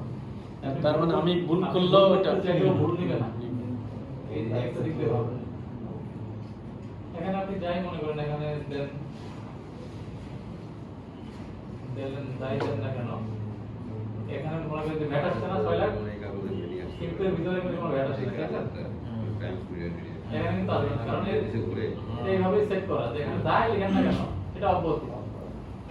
অব্যাহতির ক্ষেত্রে আমাকে এন্ট্রি দিতে হবে অবশ্যই। এন্ট্রি মাস দিতে হবে, এন্ট্রি না দেওয়ার কোনো সুযোগ নাই, কারণ আপনার টোটাল কার্যক্রম থাকে এখানে শো করতে হবে, স্পেসিফাই করে দিতে হবে আপনার দিন মাস শেষে কি আমরা হচ্ছে। যেটা ব্যাট নাই সেটা তো আসতেছে, রাইট, আমরা অনেক সময় অ্যাক্সেসরি দিয়ে থাকি, হ্যান্ড কেক করলাম, ফটো কাট করলাম, এরপরে এটার সাথে আদার্স আইটেম আছে, জিপার টিপার, ফটো এগুলো আছে, সবই পাবেন এখানে। যেটা আপনি কি বলতে চাচ্ছেন স্পেসিফিক বলতে কোনো সমস্যা আছে কিনা এই জায়গায়? না, ওইটাই যে অব্যাহতি যেটা বললেন, হ্যাঁ। হয়তো আমি প্রিন্টিং আইটেম আছে এটার সাথে আদার্স, হ্যাঁ হ্যাঁ, আদার্স কিছু অব্যাহতি আইটেম আপনি আছে। রাইট রাইট, আপনি দেখা যাচ্ছে যে প্রিন্টিং আইটেমের সাথে কিছু অব্যাহতি পণ্য ট্রেডিং হিসেবে আছে, থাকে না? প্রিন্টিং প্যাকেজিং ট্রেডার হিসেবে জিপার দিচ্ছি আমি, বোতাম দিচ্ছি। বাটন আমি বাইরে থেকে কিনে এটা এমন না যে আপনি শুধু প্রিন্টিং বিজনেস করতে এটাই করতে পারবেন, এমন না। আপনি ইচ্ছা করলে আমাদের অনেকগুলো আইটেম আছে 2.1 ফার্মে দেখবেন, আপনি সবগুলো বিজনেস একসাথে করতে পারবেন, কোনো সমস্যা নেই। তার মানে আমি আমার যে VAT registration, printing and packaging, এটা দিয়ে আমি সব ধরনের এই ব্যাট চালান কাটতে পারবো? না, ওইখানে আপনাকে একটু আইটেম চেঞ্জ করে নিতে হবে, যেমন প্রিন্টিং প্যাকেজিং অ্যান্ড ট্রেডার বা আদার্স বা হোলসেলার, আপনি ওটা ঢুকাই নেবেন, ঢুকানোর অপশন আছে। আপনি হয়তো এখন শুধু প্রিন্টিং এন্ড প্যাকেজিং হিসেবে নিয়েছিলেন, ওখানে এডিট করে যদি প্রথমে আমি বলে দিচ্ছি আপনি অ্যামেন্ড করতে পারবেন। আপনি যে 2.1 ফর্মটার যে সার্টিফিকেটটা পেয়েছেন, আপনি 2.3 ওই 2.3টা একটু এডিট করে নিতে হবে, সেটা আপনি নিজেও করতে পারবেন, আমাদের আবেদনগুলো আমরাই করে দেবো। আপনার নতুন করে বিজনেস অ্যাপ হলো, সাথে কনসালটেন্সি করতে চান, কনসালটেন্সি ঢুকাই দিলেন, কন্ট্রাক্টারি করতে চান, কন্ট্রাক্টারি ঢুকাই দিলেন, একই ট্রেড লাইসেন্স একই ট্রেড লাইসেন্স, এখানে ট্রেড লাইসেন্সটা আপনি চেঞ্জ করে নিতে পারেন, আগে ট্রেড লাইসেন্স ট্রেড লাইসেন্স তো ঢুকাই দিলেন। থেকে আমরা নিজেরা আমরা ট্রেড লাইসেন্সটা যদি আমাদের ইস্যু না থাকে, ট্রেড লাইসেন্সটা আমরা দেখি, কারণ ট্রেড লাইসেন্সটা হচ্ছে আপনার বিজনেস করার প্রথম শর্ত, হ্যাঁ, নাহলে আপনার ওই কার্যালয়টা আপনাদের ঝামেলা করবে। ওরা আবার এখানে আবার কি করে? টোটাল টেন্ডেন্সি আমাদের ক্লিয়ার করা থাকে। আমরা ছাপা করা। ওইটা গেল সেলসের আইটেম, এই সেলস গেল, সেলসটা মনে হয় বুঝতে পারছেন আপনারা, আমাদের তো মনে হয় বিক্রিটা বুঝতে পারছেন না, বিক্রিটা বুঝতে পারলে ক্রয়টা বোঝানোর কিছু নাই। ওই প্রথমে যেটা ডাইরেক্ট এক্সপোর্ট ইম্পোর্ট, এই যেটা অল্পতে প্রাপ্ত জিরো রেটেড যেটা, তাহলে ওইটা বানাইতে গেলে যে সমস্ত পণ্য আপনি কাঁচামাল কিনবেন সেটাই এখানে এন্ট্রি করবেন, যদি লোকাল হয় লোকাল থেকে, ইম্পোর্ট হলে ইম্পোর্ট থেকে, ঠিক আছে। এই যে যেটা বলে রাখলাম 100% রপ্তানি, আর এটা হচ্ছে 55 রপ্তানি কারক। এরা যে আইটেমগুলো বিক্রি করবে, এই আইটেম বানাইতে যে কাঁচামালগুলো লাগবে কিনবেন, সেটা এখানে উঠবে 100% এর ক্ষেত্রে, বা ওই ডিম এক্সপোর্টারের ক্ষেত্রে যদি লোকাল পারচেজ করেন এখানে, আর ইম্পোর্ট করলে এখানে, ঠিক আছে। এটা আপনাদের না, অতএব আমি আপনাদেরকে বোঝাতে চাই, এটা বোঝাতে কত পার্সেন্ট সাফ করবে যে এটা করতে পারবে যে ইম্পোর্ট লোকাল আছে কত পার্সেন্ট সাফ করবে অপশনটা দিতে ও আচ্ছা, আপনার অপশন দেখতে যাচ্ছেন, আপনি সিকোয়েন্সিয়ালি একটা পণ্য কিনছেন, এখানে ওই একই রকম সিস্টেম, আপনি পণ্যের ডেসক্রিপশনে নামটা লিখবেন, কি আপনার কাঁচামালটা কি, তারপরে কাঁচামালটা এখান থেকে খুঁজে নিয়ে আসবেন, কি খুঁজে নিয়ে আসার পরে এখানে নাম দিয়ে দুটো অটোমেটিক পূরণ হয়ে যাবে, এটা পূরণ করার সুযোগ নেই আপনার। এরপরে এখানে ভ্যালুটা দিলেন, কত টাকার পণ্য কিনলেন, এরপরে এটা অটোমেটিক চলে আসবে, এটা আপনার পূরণ করতে হবে, এটা ফটো দিয়ে দিন, ঠিক আছে? ঠিক আছে। আর ইম্পোর্টের ক্ষেত্রে একটু ইম্পোর্টটা দেখাই দিই, দেখতে চাইলেন এটা। ইম্পোর্টের ক্ষেত্রে সি নাম্বারটা দিতে হবে একটু। ইম্পোর্টের ক্ষেত্রে এখানে কমার্শিয়াল ডেসক্রিপশনটা দিয়ে দিলেন। কমার্শিয়াল ডেসক্রিপশন ডেভেলপমেন্টে দেখবেন লেখা থাকে কমার্শিয়াল ডেসক্রিপশন, যেখানে এসএস কোড দেওয়া হয় ওখানে অটোমেটিক একটা নাম চলে আসে এবং নিচে স্পেসিফিক করে দিতে হবে, মনে করেন। আমরা তো ইন্ডাস্ট্রিয়াল লাইসেন্স দিয়ে অনেক সময় মেশিনারি বা এই ব্যাট ছাড়া আমরা পণ্য পারচেজ করি, তো সেই ক্ষেত্রে সেটাও তো একটু দিতে হবে। ইন্ডাস্ট্রিয়াল আমি বুঝি না। ইন্ডাস্ট্রিয়াল লাইসেন্স দিয়ে আমি মেশিনারি ইম্পোর্ট করি, তো সেই ক্ষেত্রে তো এখানে কোনো ব্যাট নাই। নিজেদের ব্যবহারের জন্য ইন্ডাস্ট্রিয়াল লাইসেন্স এটা হচ্ছে IRC ক্ষেত্রে। আইআরসি আইআরসি বলেন লাইসেন্স নিজেদের ব্যবহারের জন্য আইআরসি তে যে অ্যাক্টিভিটি সুবিধাগুলো নেয় বুঝে না, সেটা ক্ষেত্রে কি সেটা তো আমার ব্যাট নাই এটাতে। ব্যাট না থাকলে নাই। এখন ওই ইন্ডাস্ট্রিয়ালের ক্ষেত্রে কয়েকটা শর্ত দেওয়া আছে, যেমন ইন্ডাস্ট্রিয়াল কিছু ক্যাপিটাল মেশিনারি আপনি 113 14 17 কথা বলতেছেন, যেটা 122 আর 21 ছিল আগে, চেঞ্জে 182 83 মানে ইন্ডাস্ট্রিয়াল ক্যাপিটাল মেশিনারি আমদানি ক্ষেত্রে র মেটেরিয়ালস আমদানি যে দুটো এসআর দেওয়া আছে কাস্টম পর্যায়ে, ওখানে কিছু শর্ত দেওয়া আছে যে ইন্ডাস্ট্রিয়াল আইএসসি থাকা বাধ্যতামূলক, এই তো। আর ওখানে রেটের শর্ত দেওয়া আছে, ওখানে টেবিলগুলোতে কোন কোন পণ্য আমদানি হিসেবে সুবিধা পাবে, কোন কোন পণ্য উৎপাদনের জন্য সুবিধা পাবে এবং কোন কোন পণ্য কমার্শিয়াল স্টেজে সুবিধা পাবে, ইন্ডাস্ট্রিয়াল কমার্শিয়াল স্টেজে সুবিধা পাবে। তবে যদি আপনি সেই কমার্শিয়াল স্টেজে সুবিধা পেয়ে যান, সেটার ক্ষেত্রে তো যদি ভ্যাট না থাকে, ভ্যাট নাই, সেভাবেই পূরণ করবেন। আপনার এটাতে এন্ট্রি তো দিতে হবে। হ্যাঁ? এন্ট্রি তো দিতে Entry তো হবে। must। আমি এটাই বলছিলাম যে দাখিল করতে আপনাকে মাস শেষে আপনি যাই করেন না কেন, সেটা অবধি হোক আর যাই হোক, এটা দেখাতে হবে। এতগুলা ভর করার অর্থ এটাই, এটা দেখাতেই হবে। হ্যাঁ,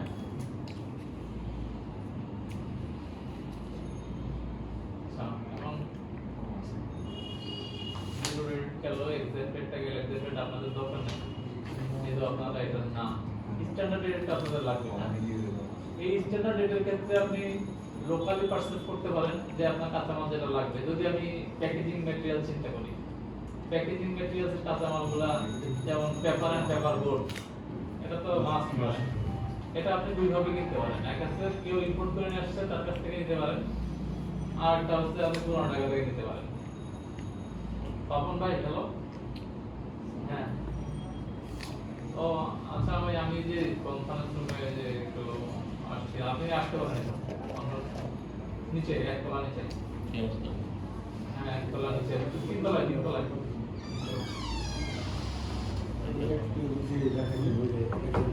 কোনটা? ওকে। এটা তো আমাদের ব্যবহারের জন্য মেশিন হ্যাঁ, আচ্ছা, যেটা exempted, এখানে একটা ব্যাপার আছে। ওই exempted এর ক্ষেত্রে আপনার ক্ষেত্রে exempted কিনা সেটা একটা ব্যাপার আছে। আপনি মনে করেন ওই উপরে ট্রেডার হিসাবে নিবন্ধিত, হ্যাঁ, কিন্তু ইম্পোর্ট স্টেজে নিয়ে এসছেন যে মেশিন আছেন আছেন ট্রেনিং আছে? আছেন। আপনার আছে মনে হয়? হ্যাঁ হ্যাঁ আমি দেখছি।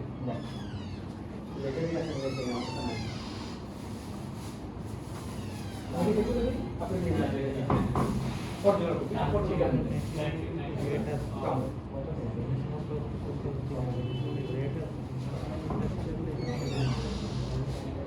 একটা কথা বলি আপনাকে, এই এক্সামটেড মানে আপনার ক্ষেত্রে এক্সামটেড না। প্রথমে আমি বলে দিচ্ছি, ওই এক্সামটেড এর সাথে এটা মিলাবেন।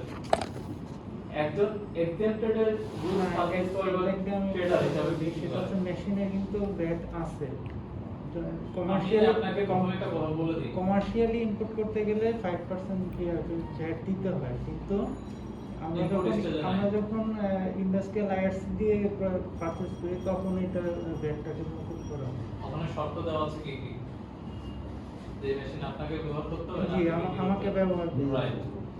আপনি যখন ব্যবহার করবেন, আপনি ওটা লাস্ট কনজিউমার, ভ্যাটটা হচ্ছে লাস্ট কনজিউমারের কাছ থেকে আদায় হয়। আপনার জন্য ওই ইম্পোর্ট স্টেজ পর্যন্ত শেষ। আপনি ট্রেড করছেন না, আপনি ট্রেডার ভ্যাটার বেগান, সেটা প্রমাণ করতে হবে যে আপনি ওটা ব্যবহার করছেন। এটা কাস্টমার থেকে দুই ধরনের চিঠি দিয়ে দেয়। হচ্ছে কাস্টমার মূল্যায়ন একটা অধিদপ্তর আছে আমাদের, ওদেরকে চিঠি দিয়ে দেওয়া হয় এই সমস্ত প্রতিষ্ঠানের এই ক্যাপিটাল মেশিনারিগুলোর সঠিকভাবে ইউজ হচ্ছে কিনা। ওরা আবার আমাদের ভ্যাট অফিসকে দেয় যে এই প্রতিষ্ঠান এই মেশিনারিজ নিয়ে আসছে, সে সঠিকভাবে ব্যবহার হয়েছে কিনা, তার ইন্ডাস্ট্রিতে কিংবা তার কোথাও যেখানে নিয়ে আসছে, এটা প্রতিবেদন দেওয়ার জন্য আমরা তখন এটা প্রতিবেদন দিয়ে দিই। সেটার পরেই কিন্তু ওটা আপনার চূড়ান্ত শুল্কায়ন হয়, ওই কাস্টমার যেটা চলে যায়। আপনাদের ডিক্লারেশন পাওয়ার পরে সেটা চূড়ান্ত করতে হ্যাঁ, হবে। right, right. তো সেই ক্ষেত্রে হ্যাঁ, যেটা আপনি ইউজ করবেন সেটা কোথায় দেখাবেন, সেটা এক্সেমপ্টেড আপনি অবশ্যই দেখাবেন। কিন্তু আপনি ট্রেডার হিসেবে যে পণ্যটা নিয়ে আসছেন সেটা যদি ইম্পোর্ট স্টেজে যদি অব্যাহতিও থাকে, আপনার স্টেজে যদি এটা অব্যাহতি না, তখন আপনি কিন্তু এটা অব্যাহতির মধ্যে দেখাবেন না। আপনি কোথায় দেখাবেন এটা? আপনি 5% ব্যাট দিবেন, ঠিক আছে? তখন এইভাবে দেখাবেন আপনি। এই যে এখানে দেখেন কি goods and service, mutual service not admissible for credit, মানে এমন পণ্য বা সেবা যেগুলা র্যাপ যোগ্য নয়।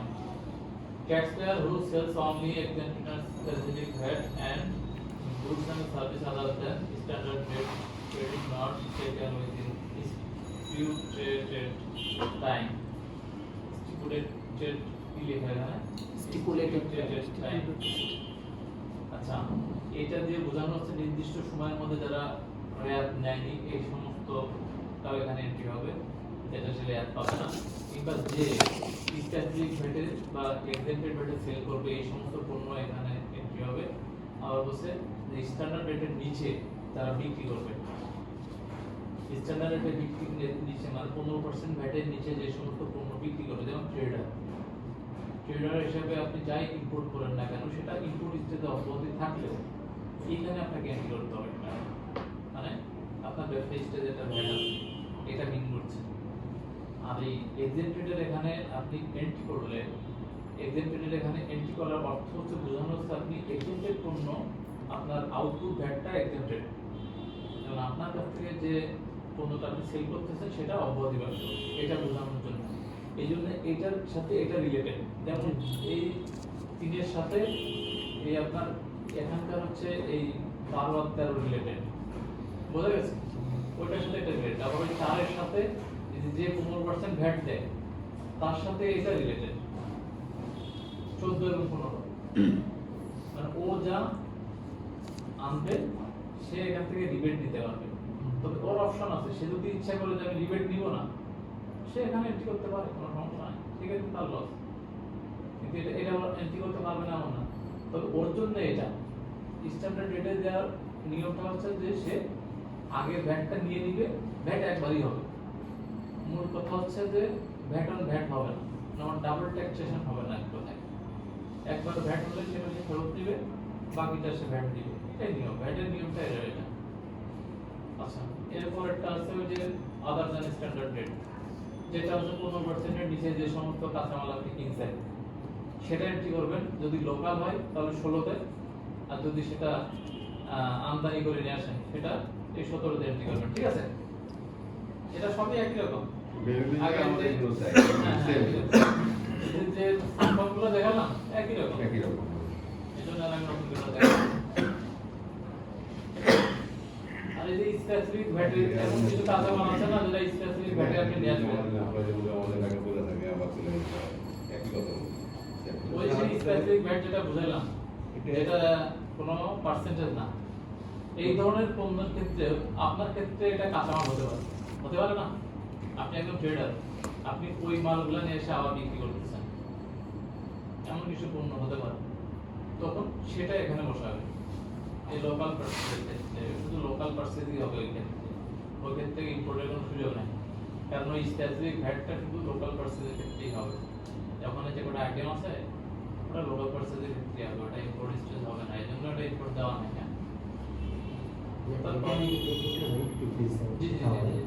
আমি যদি ইম্পোর্টেড আইটেম আনলাম, আমি ভোটটা কাঁচামালটা আমার কাঁচামাল ভোট, আমি ইম্পোর্ট করে আনলাম, তা আনলে তো আমি ওখানে একটা ট্যাক্স দিয়ে আনতেছি, সেটা এন্ট্রি দিলে আমি কিভাবে বুঝলেন না?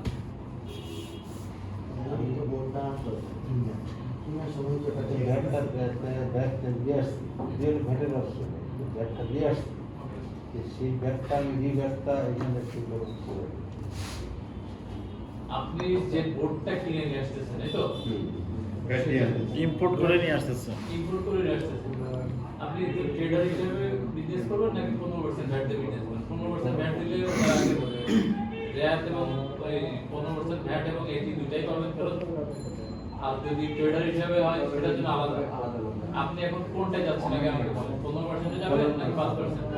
15% এ গেলে স্ট্যান্ডার্ড রেটে এখানে দিবেন আপনার জন্য। এটা এই যে ইম্পোর্টের standard rated goods and service, এটা পারচেজ, না টোটাল পারচেজ দেখাচ্ছে, আমি পারচেজ আইটেম দেখাচ্ছি, কেনা আইটেম দেখাচ্ছি। আপনি 15% এর উপরে বিক্রি করতে চান, সেক্ষেত্রে আপনার এন্ট্রিটা হবে এখানে। আর যদি আপনি মনে করেন যে না আমার 5% এ বিক্রি করবো ওগুলা নিয়ে এসে আমি, তাহলে আপনি কোথায় এন্ট্রি করবেন? এই যে এখানে আগে করে দিচ্ছি 22-এ। ওখানে কি থেকে যায়, যেমন আগে কিছু সমস্যা করছি, সেটা আমার তো ব্যালেন্স থেকে যায়। হ্যাঁ, আমি 5 লাখ টাকার মাল আনছি, আমি তো 15% সেটা ওখানে ব্যালেন্স থাকে যায়, ওদের পাশে বিক্রি করতেছি 15% খরচ।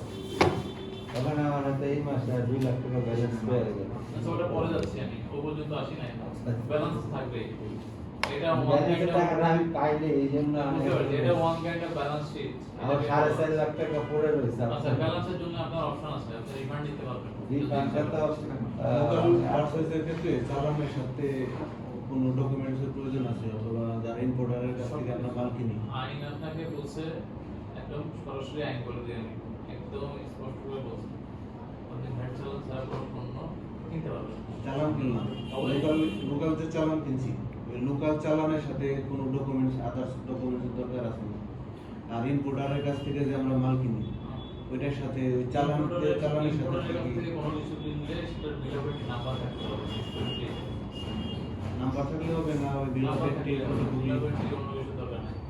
নাম্বার থাকলে লোকালের এইটা তো আমরা একটা নিতে পারি না, সেটা একটু ক্লিয়ার হওয়ার দরকার। 5% পারচেজ করে আমি 5% চালান আনছি, কিন্তু সেটা আমি রিটার্ন দিতে পারতেছি 5%, কারণ আমি লোকাল আইটেম দেখি, লোকাল পার্সেসের ক্ষেত্রে আর কি 5% কিনে নিয়ে আসছেন, চালান 5% দিয়েছে 5%, সেটা 4% না, আপনি 5% নিয়ে আসলে ওটা রিবেট পাবেন যদি আপনি 15% ভ্যাট দেন। মানে আপনার আউটপুট ট্যাক্স যদি 15% হয়, আপনার কাঁচামালটা কিনছেন সেটার উপর ভ্যাট 5%। সেটা কিন্তু আপনি রেয়াত পাবেন। যেমন আমি যে 5% অ্যাড করে আমি দিতে গেছি, তখন ওটা অ্যালাউ করে না। কি বলছেন? আমি তো 15% দিয়ে আমি আপনি যদি 15% ভ্যাট দেন, আপনার কাঁচামালের যদি কোনো 5% ট্যাক্স স্পেসিফিক করা থাকে, যেটা 5% ভ্যাট। যদি আমি বলি আমার এই যেমন সিমেন্ট শীট, সিমেন্ট শীট দিয়ে আপনি অনেক কিছু বানাবেন, বানায় বিক্রি করবেন। সিমেন্ট শীটের উপরে 5% ট্যাক্স, তো আপনি সেটা রেয়াত পাবেন না? অবশ্যই পাবেন। তবে হ্যাঁ, তবে হ্যাঁ, আমি আপনাকে বলি 15% হলেও আপনি ভ্যাট পাবেন, রেয়াত পাবেন না। কোন ক্ষেত্রে? আপনার ভ্যাট মনে করেন 5% কিংবা 15% এর নিচে, আপনার যে ভ্যাটটা, যেমন আপনি প্রিন্টিং, আপনি কিন্তু রেয়াত পাবেন না। আপনি 10% ভ্যাট করে দিচ্ছেন।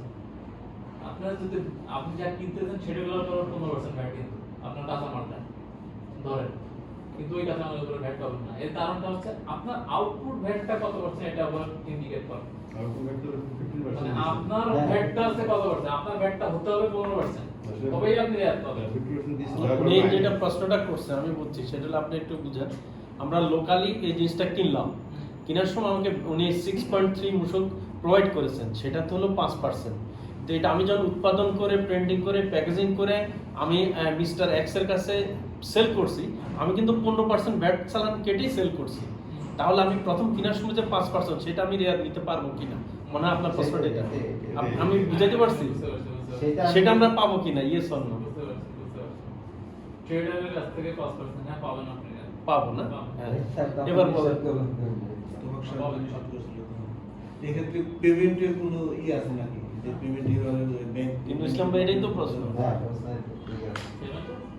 পেমেন্ট যদি ক্যাশ টাকায় করি বা চেকের মাধ্যমে, ব্যাংকের মাধ্যমে করি, এরকম কোনো শর্ত আছে নাকি পেমেন্ট কন্ডিশনটা? পেমেন্ট যদি চেকের মাধ্যমে করেন, যার কাছ থেকে 5% দিয়ে আমি মাল কিনছি, তার পেমেন্ট পেমেন্ট হচ্ছে বলা হচ্ছে, পেমেন্টের ব্যাপারে বলা হচ্ছে যে আপনার 1 লাখ টাকার উপরে হলে আপনার ব্যাংকিং চ্যানেলে করতে হবে। এটার কারণটা হচ্ছে এই আইনটা আমাদের না, আমি আপনাকে তাও বলে দিই, আইনটা ইতিহাস বলে দিই। এই ইতিহাসটা হচ্ছে ফরেন অ্যাক্ট অনুযায়ী, সেটা হচ্ছে যে মানি লন্ডারিং এর অ্যাক্টের সাথে জড়িত।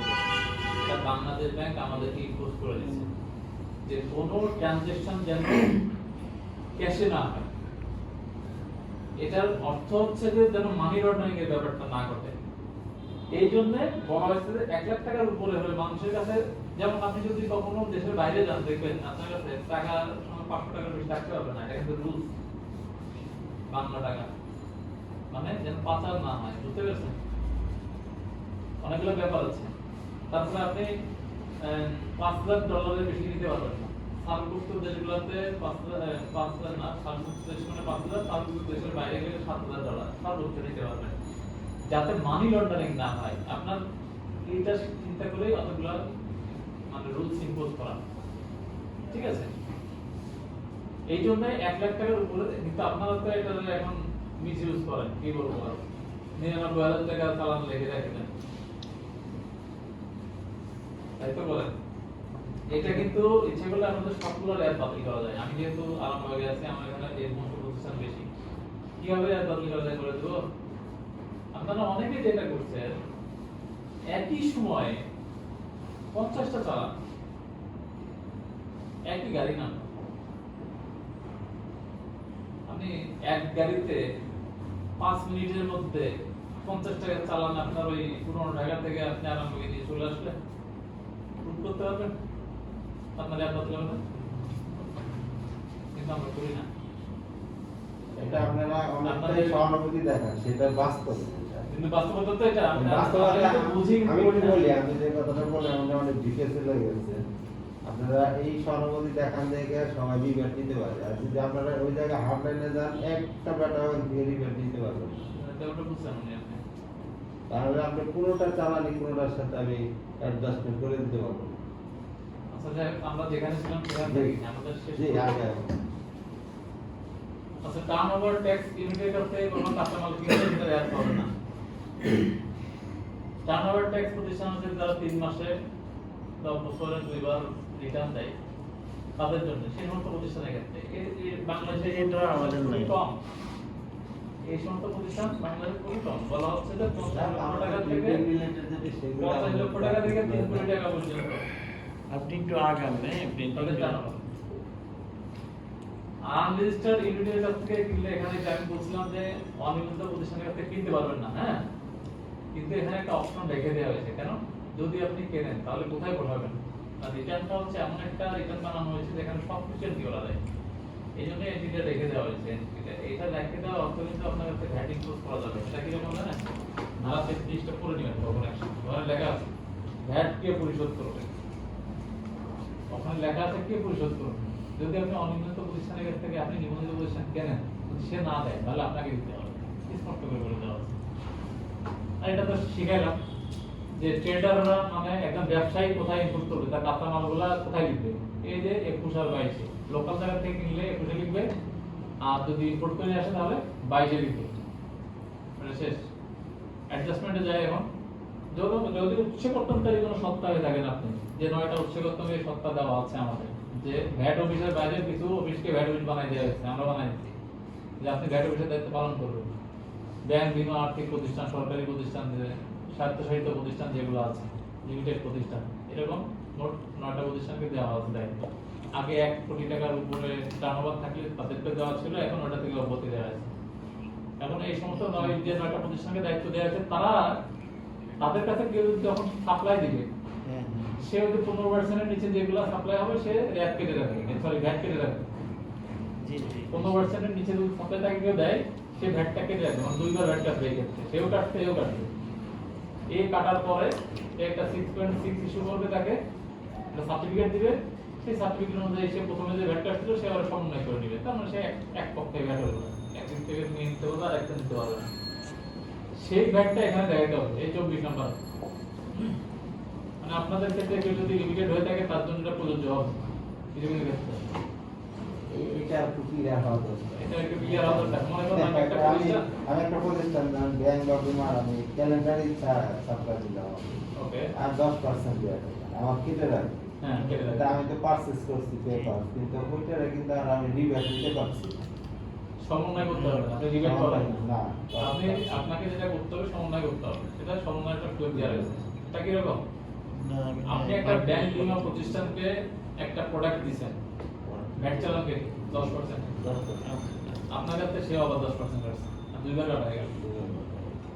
এবার আপনি যে প্রথমবার কাটছিলেন এবং এটা ট্রেজারিও দিয়েছেন, মনে করেন আপনার নিজ থেকে দিয়ে দিচ্ছেন টাকাটা, এখন ও হচ্ছে পণ্য পাওয়ার পরে 15 দিনের মধ্যে আপনাকে 6.3 ইস্যু করবে, মানে পণ পরিশোধের 15 দিনের মধ্যে ভ্যাট চালান ইস্যু করবে, এবং তার 3 দিনের মধ্যে একটা 6.6 মানে একটা প্রত্যয়নপত্র আছে আপনাকে দিবে এক কপি, যে আপনার কাছ থেকে আমি যে কাটলাম 10%, এই নেন তার সার্টিফিকেট, আপনাকে একটা সার্টিফিকেট দিবে।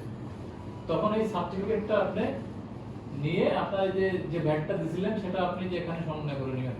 এই যে এনি আদার অ্যাডজাস্টমেন্ট আছে দেখেন 32। আমি সমন্বয় করতে পারতেছি, এটা রিব্যাক হচ্ছে না। আপনি রিবেট তো আপনার জন্য না, সেটাই তো- আগে আমি বলে দিচ্ছি রিবেট আপনার 10% এর জন্য না, সেই ক্ষেত্রে আপনার আমি জন্য পারচেজে যে আপনার জন্য একটা অ্যাডজাস্টমেন্টের ব্যবস্থা সেটা থাকবে। আমার 5% ওখান থেকে আমার রিবেট আপনার জন্য না, মানে আমাদের সিএল এর মতো হ্যাঁ। ক্যাজুয়াল লিভের মতো ছুটির জন্য অ্যাপ্লিকেশন করতে পারি, কিন্তু পাস করার দায়িত্ব গভর্নমেন্টের। করলে করতে পারে, না করলে না। এরকম হয় আমার দেখা যায় আমি চালান কাটছি মার্চ মাসে, এখন পর্যন্ত আমার 6.6 দেন নেই। আচ্ছা, এখানে একটা কথা বলে রাখি, ওই মাঝখানে যে কতদিন বিল হয়নি এটার কোনো সমস্যা নাই। বলা হয়েছে যখন আপনি বিলটা পাবেন, যে মাসে পাবেন ওই মাসে বা তার পরবর্তী মাসে আপনি এটা সমন্বয় করতে পারবেন। বোঝা গেছে ব্যাপারটা? যে মাঝখানে 1 বছর চলে যাওয়ার কোনো সমস্যা নেই, ঠিক আছে? কিন্তু ওটা প্রশ্ন নিয়ে- হলো ওই স্ব প্রতিষ্ঠানগুলো বিল দেয় ঠিকই একটা সার্টেন পিরিয়ডের পরে, কিন্তু এই ব্যাটারি ইয়েটা ওরা দিচ্ছে না সহজে। ওইটা লেট হয়। ওরা দেখা যায় ওটাই আমি বলছি যে আপনার না, সেটাই তো বললো যে তবে ওইটা যদি না করে, বিল কিন্তু দেওয়ার আপনি যেটা বললেন না, এটা কিন্তু প্রথমে আমরা একটা জটিলতার মধ্যে পড়ছিলাম। কোনো অবস্থাতেই এই 1.5 মাসের বেশি সময় দিচ্ছিলাম না। তা আমি 1.5 মাসের মধ্যে আমি ওটা আনতেই পারছি না, আমার 3 মাস 4 মাসের মতো লাগে। এখন যেটা বললেন এটা আমি ক্লিয়ার হয়েছি যে হয়তো 4 মাস পরে আমি এটা আনতে পারছি। ওই জন্যই বলছি। যখন পাইছি তখনই আমি আপনার অ্যাডজাস্টমেন্টে দেখাই। তবে আপনার যে পেমেন্ট বলতে যদি ট্রেজারি চালান দিয়ে দেয়, অবশ্যই ট্রেজারি চালান আর 6.6 এর দূরত্ব কাছাকাছি হতে হবে সময়ের মধ্যে। ওইটা আবার ডিফারেন্স হয়ে গেলে ঝামেলা আছে। যেদিন আপনার সেই ট্রেজারি চালান, মনে করেন একসাথে 50টা প্রতিষ্ঠানে ট্রেজারি চালান জমা দিচ্ছে একটা প্রতিষ্ঠান, পিছনে ওই যে ট্রেজারি চালানের পিছনে ওরা সিরিয়াল দিয়ে দিচ্ছে, ওটা যে তারিখে দিচ্ছে তার 3 দিনের মধ্যে কিন্তু তাকে 6.6 ইস্যু করতে হবে, নাহলে ওই প্রতিষ্ঠান দায়ী থাকবে। এখন প্রশ্ন হলো আপনারা আমাদেরকে এই ক্ষুদ্র প্রতিষ্ঠানগুলোকে যেভাবে একটা ফোর্স অ্যাপ্লাই করতে পারেন, কিন্তু ওই প্রতিষ্ঠানগুলো কিন্তু ওই কোম্পানিগুলো থেকে ওদের ধারে কাছেও যেতে পারে না, ওরা ওদের ইচ্ছা মাফিক ওরা কখনো দেয় কখনো দিচ্ছে না, তার বাহানা করে ওরা কিন্তু পেমেন্টটা ঠিকই ডিডাক্ট করে পেমেন্টটা করতেছে, যে ব্যাড টাকাটা ওরা কেটে রাখতেছে, ট্যাক্সের টাকাটা কেটে এর রাখতেছে। অনেক ক্ষমতা আছে, ক্ষমতা দেখাচ্ছে। হ্যাঁ, আমি তো কি করবো? এখন এখানে আর ক্ষমতার কাছে তো আমার ক্ষমতা নস্যি। হয়তো কিছু প্রতিষ্ঠান থাকবেই, স্বরাষ্ট্র মন্ত্রণালয় যেমন কোনো ব্যাংক, কিছু দিছে। ইন্স্যুরেন্স, গভর্নমেন্ট সে তো আইন মানবে না, এটাই স্বাভাবিক। সে মনে করবে যে নিজেই আইন। এই ক্ষেত্রে আমাদের জন্য সুবিধা ছিল যে আমরা নিজেরা ট্রেজারিটা জমা দিয়ে যখন আমরা করতেছিলাম ওই ব্যাপারটা আমাদের জন্য ইজি এফোর্ট ছিল, যে আমি আমার বিল দেওয়ার আগে আমি ট্রেজারি জমা দিয়ে আসলাম, দেন আমি আবার আপনার ব্যাটারিটা আমি আপগ্রেডে থাকতে পারলাম। এখন আপনারা দেখা যারা আছে আপনাদেরকে পার্সু করতে হবে, বুঝছেন? এই কন্ডিশন থেকে বের করে আনতে হবে। যে এখন অনেকেই আবার করে, তারপরেও কিছু গড়পনি করে কেউ কেউ। মানে অনেক মানে ওরা আছে, তারা শুধু তাই নয়, এমনও গর্তামি আছে প্রতিষ্ঠানে আমাদের যে- যেভাবে মূল্যায়ন করতে চায় না, তারা যেটা বলে আচ্ছা, আমি কি শেষ করি? হ্যাঁ, আপনাদের জি। না, আমাদের সময় হয়ে গেছে। আচ্ছা, 24 নাম্বারটা পরিষ্কার বুঝছেন আপনারা? যদি জি, আপনারা জি। নিজেরা কখনো ভ্যাট ওই যে ওই প্রতিষ্ঠানের মধ্যে যদি আপনি নিজেরা কারোর কাছ থেকে আইডি রাখেন, তখন এই যে এখানে ওঠাবেন, হ্যাঁ? ঠিক আছে। আচ্ছা, payment not made through banking channel. যদি ব্যাংকিং চ্যানেলের মাধ্যমে কেউ 1 কোটি 1 লক্ষ টাকার উপরে পেমেন্ট যদি না করে, সেক্ষেত্রে কিন্তু এই যে এখানে চলে আসবে, মানে এটা গভর্নমেন্টকে দিতে হবে। এই ফিজিং অ্যাডজাস্টমেন্টটা হচ্ছে গভর্নমেন্টকে যাবে, হ্যাঁ? এটা গভর্নমেন্ট বলে কিন্তু মনে রাখবেন। তো এই যে ব্যাংকিং চ্যানেলে যদি পরিশোধ না করেন সেটা বাতিল হবে, বাতিল হলে এগোরে যাবে এটা। এরপরে ডেবিট নোট সম্বন্ধে কারো প্রশ্ন থাকলে আমি বলে দিই। ডেবিট নোটটা হচ্ছে মনে করেন 6.3 ইস্যু করলে দুই ধরনের ঘটনা ঘটতে পারে। এক, মনে করেন যে টাকা কম, ভুলের টাকা কম লিখে ফেলেছেন, হিসাব কিতাবে ভুল হয়েছে। আবার একটা সময়তে বেশি লিখে ফেলেছেন, দুই ধরনের হতে পারে। তা যদি কম হয় সেক্ষেত্রে ওই 6.3 কিন্তু বাতিল করা যাবে না। ওই 6.3 এর রেফারেন্স দিয়ে যে কয় টাকা কম লিখছিলেন সেই কয় টাকা এই যে ডেবিট নোট কাটতে হবে একটা। বুঝা গেছে? ওই 6.3 নাম্বারটার রেফারেন্স হিসাবে ইউজ করে এই ডেবিট নোট যত টাকা কম ছিল সেই ডেবিট নোট কেটে দিতে হবে। সেটা গভর্নমেন্ট পাবে আবার, হ্যাঁ? কম দিছিলেন যে টাকা সেই টাকা এখানে চলে যাবে। সেটাকে আরেকটা 6.3 কাটবো আমরা? না না, ডেবিট নোট, সেটা ডেবিট নোট। এটা পাওয়া যায় দেখো। ফর্মই আছে, না তো আমি দিয়ে দেবো কোনো সমস্যা নেই। আর ওই ক্রেডিট নোটটা হচ্ছে ঠিক উল্টা। আপনি বেশি কেটে ফেলেছেন, আপনি আবার নিবেন গভর্নমেন্টের কাছ থেকে ওই 6.3 রেফারেন্স নাম্বার দিয়ে নিয়ে নিলেন। পরে আচ্ছা, এনি আদার অ্যাডজাস্টমেন্ট সাধারণত হচ্ছে আপনার হাউস রেন্টের টাকাটা এখানে দিলেন, হ্যাঁ? এছাড়া অন্য কোনো এটার মধ্যে যাচ্ছে না এরকম কোনো ঘটনা হাউস যদি রেন্ট কি ঘটে। আসছে এটা একটু বোঝা যাবে। আচ্ছা, হাউস রেন্টে মনে করেন যে আপনার এমন কোনো প্রতিষ্ঠান আছে যেখানে আপনার 150 স্কয়ার ফিটের বেশি, যেটা কমার্শিয়ালি ইউজ করতেছেন আপনি। যখন বিলটা দিবেন আপনার মনে করেন যে এই মাসে হাউস রেন্টের উপরে ভ্যাট বাবদ আপনার আসছে 5000 টাকা। সেই 5000 টাকা গভর্নমেন্টকে আগে দেখাতে হবে। কোথায় দেখাবেন? না এখানে দেখাবেন। এখানে দেখালেই না পরে আপনি ট্রেজারি জমা দিবেন। বিষয়টা হচ্ছে এখানে দেখানোর জন্য, হ্যাঁ, সামান্য কিছু পূরণ করতে হয়। এখানে তার নাম্বারটা দিবেন, তারিখ দিবেন, অ্যামাউন্টটাও দিবেন, ভ্যাটটা দিবেন, আর এখানে লিখে দিবেন হাউ রেজেন্ট বাবদ। এই যে নোটটার উপরে অব্লিগেটরি চিহ্ন দেওয়ার অর্থ হচ্ছে এখানে আপনি একটু ডিটেইলস লিখে দিবেন কি বাবদ, হ্যাঁ? আচ্ছা, হাউস রেন্ট যেটা আমরা যেটা ফ্যাক্টরি যে আমাদের শুধু ফ্যাক্টরি যে আমরা তো জাস্ট ফ্যাক্টরি হিসেবে ইউজ করছি, শিল্প হিসেবে ইউজ করছি। এখানে তো কোনো হাউস রেন্ট নেই, কারখানা। কারখানা শুধু ডাইরেক্ট কারখানা। বলে রাখি এখানে যে আপনি যেহেতু যদি প্রিন্টিং প্রেস হয়ে থাকেন, হ্যাঁ। আপনি কিন্তু উৎপাদনকারী না, আপনাকে কিন্তু সেবা হিসাবে ঘোষণা করতে হবে। তবে তখন কিন্তু না, আপনার না, নামও ধরবে। সেবা তবে করতে সেবার গেছি বাইরে, আমরা। প্রিন্টিং এর বাইরে যতগুলো আছে, যদি ম্যানুফ্যাকচারিং ইউনিট হয় তাহলে সেটার উপরে কোনো ভ্যাট নাই। না, আমরা কিন্তু 2012 সালের পরে আমরা 12 সালের কথা ভুলে যান, নতুন আইনের কথা বলেন। বর্তমানে এমপ্লয়েড ইয়ে আছে। দেখ, আপনারা 12 সালের কেউ আছে। কেউ দিচ্ছেন না, ওটাতে বিতর্ক করা যাবে না, কিন্তু এটা আপনাদের পক্ষে না। না, এটা কিন্তু আছে, শিল্প কারখানা। শিল্প কারখানা সেবা কারখানা ছিল আগে, কিন্তু সেটা কিন্তু এখন তো বর্তমানে ইয়েটা আছে। আচ্ছা, এখন ডিফিউজিং অ্যাডজাস্টমেন্টে চলে আসি, হ্যাঁ? ডিফিউজিং অ্যাডজাস্টমেন্টটা খুব সহজ ছিল। হ্যাঁ হ্যাঁ হ্যাঁ। ওই একইভাবে এই যে দেখেন এখানে ওই যে সার্টিফিকেটটা পাওয়ার পরে কোথায় দিবেন? 29 এ 6.6 পাওয়ার পরে এখানে লিখে দিবেন। এই যে অ্যাডজাস্টমেন্টের সুযোগ আপনাকে দিলাম, রেয়াত নিলেন আর কি। আপনি বলতেছেন রেয়াত পান না, এই যে এখানে দিলে রেয়াত পাবেন। এই এক ধরনের রেয়াতই, ঠিক আছে? অ্যাডভান্স ট্যাক্স থাকলে এটি যেটা এটা 30 ইম্পোর্ট স্টেজে যে এটিটা দেখছেন অ্যাডভান্স ট্যাক্স, সেটা একটা নিয়ে নেবেন। এটা সবার জন্য, সে যে কেউ নিতে পারবে। এটার জন্য কোনো ম্যান্ডেটরি কোনো কিছু নাই। এটিভি যেটা এটিভি না, এর নাম এটি। আচ্ছা, এটিভিটা যেটা ছিল হচ্ছে ভ্যাট অ্যাসেবল প্রাইসের সাথে 33.34% এডিশন দিয়ে সেটার উপরে 5%, ঠিক আছে? কিন্তু এটিটা কিন্তু সেটা না, এটিটা ভ্যাট যেটার উপরে হয় ইনপুট স্টেজে সেটার উপরে 5% এটি। আর এটিভি ছিল কিন্তু ওইটার উপর সাথে আরো এডিশন করে সেটার উপর 5%। সেটা কত পার্সেন্ট এডিশন? ব্যবসায়িক পর্যায়ে যে এডিশনটা প্রথমে বুঝাইলাম যে 100 টাকার 1/3 33 or সামথিং, ওই টাকাটা এডিশন করে এত পার্সেন্ট এডিশন করে যে 5% করা হতো এটিভি, সেটা এটিভি। আর এটিটা কিন্তু ভ্যাট যেটার উপর হচ্ছে দেখবেন এই বিল অফ এন্ট্রিতে যেখানে ভ্যাট লেখা, ওই ভ্যাটের বাম পাশে ওটাকে বলা হয় ভ্যাট অ্যাসেবল প্রাইস। ওই প্রাইসের উপরে সরাসরি 5%। কারণ এটিটা খুবই কম, হ্যাঁ, এটিকে অনেক বেশি ছিল। আচ্ছা, ওটা আপনি নিয়ে নেবেন। এটিটা 15% উপরে কি উৎস গঠন করতে পারে? 15% 6.3 চালান দিতে পারে কি?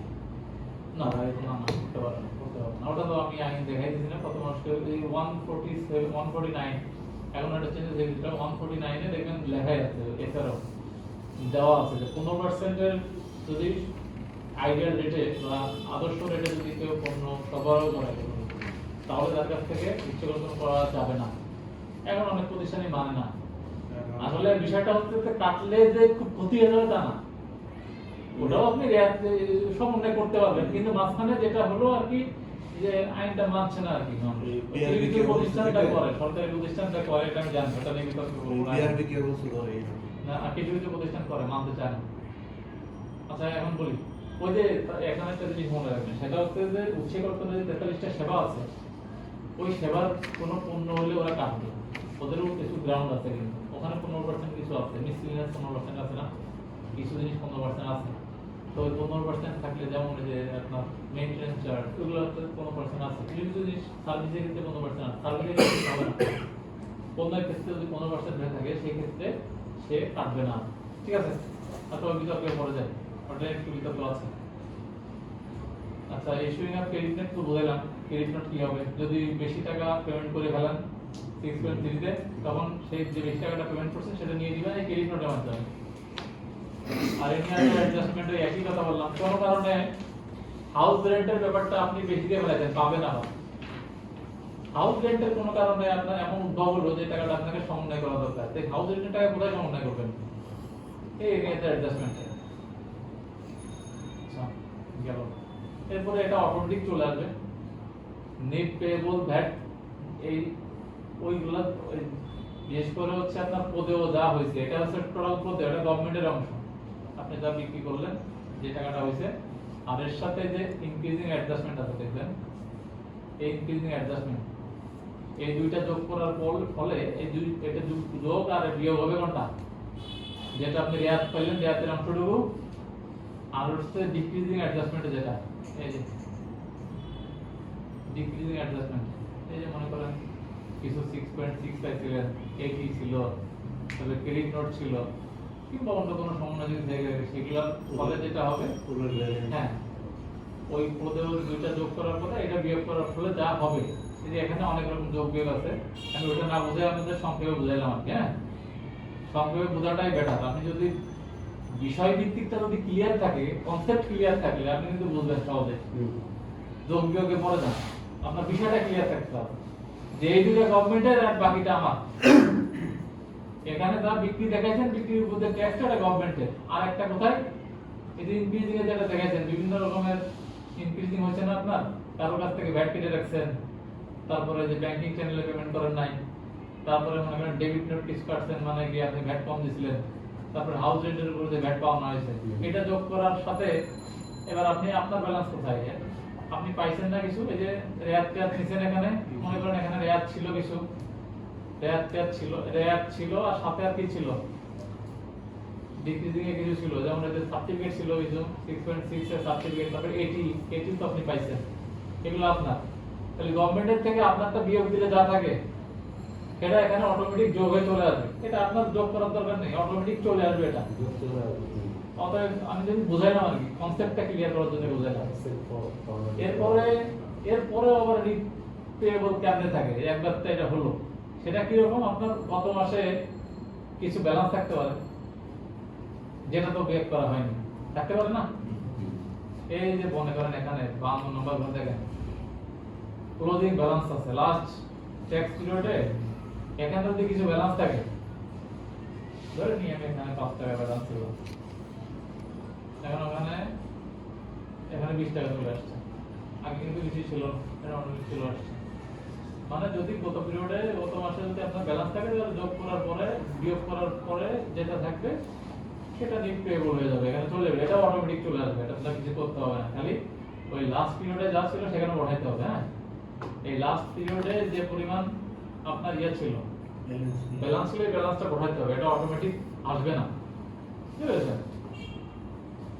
পরেরটা যাই এটা একই সাথে সাপ্লিমেন্টারি ডিউটি যাদের ক্ষেত্রে সম্পূর্ণ শুল্ক আছে সেই সমস্ত ক্ষেত্রে একই রকম এটা যেমন হয়েছে ওখানে বিয়োগ করার ফলে যে টাকাটা পাওয়া হয়েছে এখানে আসছে না সম্পূর্ণ শুল্ক থাকলে এরকম বিয়োগ করার ফলে অটোমেটিক চলে আসবে এখানে একইভাবে সম্পূর্ণ শুল্ক যদি ইয়াতে থাকে আপনার ক্লোজিং ব্যালেন্সে থাকে গত মাসে সেটা বিয়োগ করার পরে এখানে অটোমেটিক চলে আসবে যাতে আপনাদের সম্পূর্ণ শুল্ক নাই এই জন্য আমি এটা ডিটেইলস বোঝাচ্ছি না হ্যাঁ তবে এটা ধারণা দিলাম আপনি এর পরেও কিছু জিনিস থাকে যেটা সমন্বয়ের ব্যাপার থাকে যেমন ডেবিট নোট ক্রেডিট নোট একটু আগে বোঝাইছি আমি ওটা ভ্যাটের ক্ষেত্রে এসডি এর ক্ষেত্রে হতে পারে না যে সমস্ত পণ্যের ক্ষেত্রে এসডি আছে আমি এসডি বেশি দিয়ে ফেলাইছি সম্পূর্ণ শুল্ক বেশি দিয়ে ফেলাইছি সম্পূর্ণ শুল্ক কম দিয়ে ফেলাইতে পারি দুইটাই হতে পারে সেই দুইটা তাহলে আমি কোথায় দিব ডেবিট নোট ক্রেডিট নোটে সেটা এখানে সম্পূর্ণ শুল্কের ক্ষেত্রে ওটা কিন্তু ওখানে দিতে পারতো তাহলে ঝামেলাটা চলে যেত একই সাথে কিন্তু এখানে দিয়ে রাখছি তার মানে এসডি এর ক্ষেত্রে যদি আমি বেশি দিয়ে ফেলি তাহলে ডেবিট নোট ক্রেডিট নোট আমি কেটে রাখবো আর যদি কম দিয়ে ফেলি তাহলে ডেবিট নোট কাটবো এই দুটো এখানে ঠিক আছে তারপরে supplementary paid input against export এই যে এখানে একটা মজার বিষয় আছে এগুলো আপনি মানে একটু এটা মনোযোগ দিলে হবে কি আপনি যখন এরপরে কোথাও যাবেন আপনার মনে হবে যে এই কথাটা আমার কাছে পরিচিত এই কনসেপ্টটা আমার কাছে ক্লিয়ার আপনার কোন ঘরে কি আছে এটা দেখাতে হবে না কিন্তু কনসেপ্ট যদি ক্লিয়ার থাকে আপনার যে যাই বলুক আপনি বুঝতে পারবেন supplementary duty paid on input against export এটা বলছে যে কেউ অনেক কাজের বাইরে কিছু এক্সপোর্ট করে মনে করেন সে এক্সপোর্ট করছে কিছু পণ্য তাহলে এক্সপোর্ট যে করছে সেই এক্সপোর্টের এগেইনস্টে মনে করেন যে কাঁচামালগুলো কিনছিল সেখানে এসডি ছিল এমন কিছু পণ্য ঘটতে পারে না এরকম ঘটনা যে কাঁচামাল কিনছিলাম আমি এসডি দিয়ে আসছি কিন্তু আমি এই পণ্যটা আমি এক্সপোর্ট করছি এক্সপোর্টের তো আমার এক্সপোর্টের যত কাঁচামাল কিনবো সব তো আমার ভ্যাট মুক্ত ভ্যাট ছাড়া তাহলে এই এসডি দিয়ে আসছি আমি তাহলে এটা ফেরত পাবো না এই ঘরে সেই ফেরত পাইলে এই ঘরে লিখতে হবে এই ফেরত পাওয়ার পিছনে একটু লজিক আছে এমনি আপনি ফেরত পাবেন না আপনার এক্সপোর্ট হয়েছে এটা প্রমাণ দেখাইতে হবে এই প্রমাণের জন্য আমাদের একটা প্রেসক্রাইব ফর্ম আছে 7.1 মূসক 7.1 ওই 7.1 পূরণ করে কমিশনার বরাবর আবেদন করতে হবে কমিশনার যদি এর অনুমতি দেয় তাহলে আপনি এটা এখানে লিখতে পারবেন এটা আপনার ব্যালেন্সে যোগ হয়ে যাবে বুঝা গেছে একটু বিষয়টা একটু ক্লিয়ার জেনে রাখেন আপনারা এমন কাজে লাগবে না কিন্তু আপনি বিষয়টা একটু ধারণা থাকবে যে এক্সপোর্ট করছি সেটা যে কাঁচামাল কিনেছিলাম সেই কাঁচামাল কেনার সময় আমি এসডি ছিলাম সেই এসডিটা আমি ফেরত নিব সেটা কিভাবে দাখিলপত্র কোথায় সেটা এখানে কমিশনারের কাছে আমি অনুমতি নিয়ে এখানে নিতে পারবো মূসক 7.1 এর মাধ্যমে আচ্ছা গেল ইন্টারেস্ট অন ওভারডিউ ভ্যাটটা হচ্ছে আপনি দেরিতে ভ্যাট রিটার্ন দিয়েছেন এক মাসের টাকা এক মাসে তাহলে এক মাসের টাকা এক মাসে দিতে গেলে তো 2% ভ্যাট হয়ে যাবে প্রত্যেক মাসের জন্য তো 2% এখন 1% করছে 2% ভ্যাট আগে 2% ছিল এখন কিন্তু 1% সুদ জানেন এটা তাহলে 127 অনুযায়ী আগে 2% ছিল প্রত্যেক মাসের জন্য 2% ভ্যাট সুদ ছিল ইন্টারেস্ট ছিল এখন সেটাকে কমাই দেওয়া হয়েছে 1% করা হয়েছে তাহলে 1% যে সুদটা হবে সেই সুদটা কোথায় লিখতে হবে এখানে যদি আপনি সময় মতো পরিশোধ না করেন কিংবা যে দেরিতে ভ্যাট রিটার্ন দিয়েছিলেন কমিশনের কাছে আবেদন করে দেরিতে ভ্যাট রিটার্ন দিয়েছিলেন ভ্যাট রিটার্ন তো কমিশনার মকুব করছে যে আপনি দেরিতে দেন কোনো সমস্যা নেই কিন্তু 1% দিতে হবে সুদ মাফ করার ক্ষমতা কমিশনার নাই ঠিক আছে কমিশনার কিন্তু সুদ মাফ করার ফিগারটা আসবো ওইটার এগেইনস্টে 1% দিয়ে জরিমানা মাফ করতে পারবে সে জরিমানা ছিল মনে করেন যে সে অনুমতি দিয়েছে ঠিক আছে আপনি 15 দিন বা 1 মাস পরে ভ্যাট রিটার্ন দেন কিন্তু 1 মাসের জন্য যে 1% সুদ হয়েছে এই সুদ কিন্তু সে মাফ করতে পারবে না সুদ আপনাকে দিতে হবে সেই সুদটা এখানে পড়বে তাহলে আমার আবেদন করার প্রয়োজন আছে না ওই যে আপনি জরিমানা মাফ করে দিবে আপনি দেরিতে ব্যাংক রিটার্ন দিলেন, এটাই তো আপনার না, আমি যদি দেরিতে দিছি এত ওই 10,000 টাকা বেশি যাবে। আমি ওই 1% ধরে যদি আমি লেনদেন দেখি ধরেন আরেকটা আছে তো জরিমানা, টাইম ওটা ওই জরিমানাটা আর কি মকুব পাবেন। আপনি 15 তারিখে দেওয়া 16 তারিখে দিলে তো আপনার 10,000 জরিমানা দিতে হবে। হয়ে যাবে। সেই জরিমানাটা সেটা ওইটা মকুব পাই। এটার মতো কিন্তু 1% দিয়ে আমাকে দিতে হ্যাঁ, হবে। কিন্তু 1% দিয়ে দিতে হবে। ইন্টারেস্ট মকুব নেই। বিষয়টা ক্লিয়ার হচ্ছে কিনা আপনাদের? হ্যাঁ, মানে এটা clear। এটা এমন না যে আপনি এখান থেকে যাওয়ার পর পিএইচডি করে ফেলবেন, এমন না। কিন্তু বিষয়টা একটু একটা Concept হইলো। কনসেপ্ট নিয়ে যান। কনসেপ্টটা মাথায় ঢুকলো Right, পরে এই concept-টা অনেক করলে থাকলে কোনো এটা সময় আবার ঠেকবো আবার বুঝবো এটা যখন আপনি নিজে প্র্যাকটিক্যালি করতে যাবেন, তখন দেখবেন যে না, বিষয়টা আপনি একবার দুবার করলে আপনার কাছে এটা ক্লিয়ার হয়ে যাবে। একটা রেজিস্টার করতেই পারে। আপনি যে ব্রিফটা দিচ্ছেন এই ফর্মগুলি সম্পর্কে, এর কি কোনো অনলাইনে ভিডিও বা এরকম ইয়ের আছে কিনা, এনবিআর এর কোনো কিছু ভিডিও বা এরকম কিছু যেটা থেকে আমরা শিখতে পারি? এনবিআর এর করা উচিত আমাদের। তাই না? আমরা চেষ্টা করছি, দেখি ইউটিউবে ধরনের কোনো ফ্রি হ্যান্ড একটা ভিডিও দিয়ে দেওয়া যায় নাকি। হ্যাঁ, তাহলে তাহলে Specific প্রত্যেকটা তাহলে হবে কি আমরা fill up করতেছি, কোনো problem থাকে। সাথে সাথে দেখলাম, বারবার করলাম। যে ভিডিওটা দিলেন এটা যদি ভিডিও হ্যাঁ, করা বললে করা থাকতো, থাকে। হয়তো আমরা ইউটিউবে থাকতো মাঝে আমরা মাঝে চেষ্টা চালাতে করছি। তাহলে এটা এনবিআর এর তো উচিত, এটা যেহেতু আসলে যে সিস্টেম। আপনি এত কিছু বোঝাইলেন সবার মাথায় কিন্তু একবারে সবকিছু আর সারা বাংলাদেশে লক্ষ লক্ষ স্টেক হোল্ডার, আপনি কয়জন কে ভাবেন, তাই না? কন্টিনিউ প্রসেস এটা যদি থাকে তাহলে হয়তো না, এটা ভালো কথা বলছেন। এটা আপনারা রিকমেন্ড করেন এনবিআর কে যে এরকম আমাদের টিউটোরিয়াল কিছু ভিডিও দেওয়া উচিত, যেটা থেকে বেসিক লেভেলের লোকজন অনলাইনে ফর্মটা ফিল আপ করতে পারবে, বা একটা ব্যবসায়ী বা একটা লোক অবসর সময় ওই ভিডিওটা দেখে দেখে সে রিটার্নটা সাবমিট করতে পারবে। একবার দুইবার আমরা সাবমিট করলে আমরা কিন্তু শিখে গেলাম। আবার আমাদের মতন কেউ আরেকজনকে শিখাইতে হবে এইভাবে ফিজিক্যালি সময় দিয়ে। তবে আপনাদের প্রতি আমার একটা অনুরোধ থাকবে, সেটা হচ্ছে যে আপনারা নিজেরা অনলাইনটাকে প্রাধান্য দেন। আর সব থেকে একটা ভালো পদ্ধতি দিই আমি, এই দেখেন এখানে একটা অপশন আছে, ইউজার গাইড। ইউজার গাইড কিন্তু এখানে দেওয়া আছে, যেমন অ্যাপ্লিকেশন 2.1 ফর্মাট কিভাবে পূরণ করবে, এটা ক্লিক করলে চলে আসবে। হ্যাঁ, ঠিক একইভাবে 9.1 কিভাবে পূরণ করবে এখানে কিন্তু দেওয়া আছে।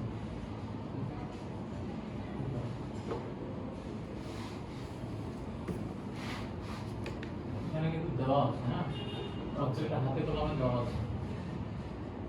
তারপরে এখানকার কথা বুঝতে গেলে আমার যদি কনসেপ্ট ক্লিয়ার থাকে তখন আপনি এটা বুঝবেন, এমনি করতে গেলে বুঝবেন না। আর ভিডিওটা হইলে হবে কি ইজিলি যে কোনো কেউ বুঝতে পারবে। তাহলে ঠিক আছে, এটা দেখি আমি চিন্তা ভাবনা আছে আমাদের ডিভিশন থেকে দেখে দেওয়া আছে একটা, তো আমি বলবো পার্সোনালি। হ্যাঁ, আপনারা নিজেরাও উদ্যোগ নিয়ে করতে পারেন। না, আমরা তো অনুমতি ছাড়া কিছু দিতে পারি না ইচ্ছা করলে। বার আছে তাহলে আমাদের অ্যাক্সেস দিয়ে থেকে আচ্ছা, পরের তো বুঝবেন। আরেকটা কি ছিল বলতে চাচ্ছি, interest on overdue SD. SD এরকম থাকতে পারে।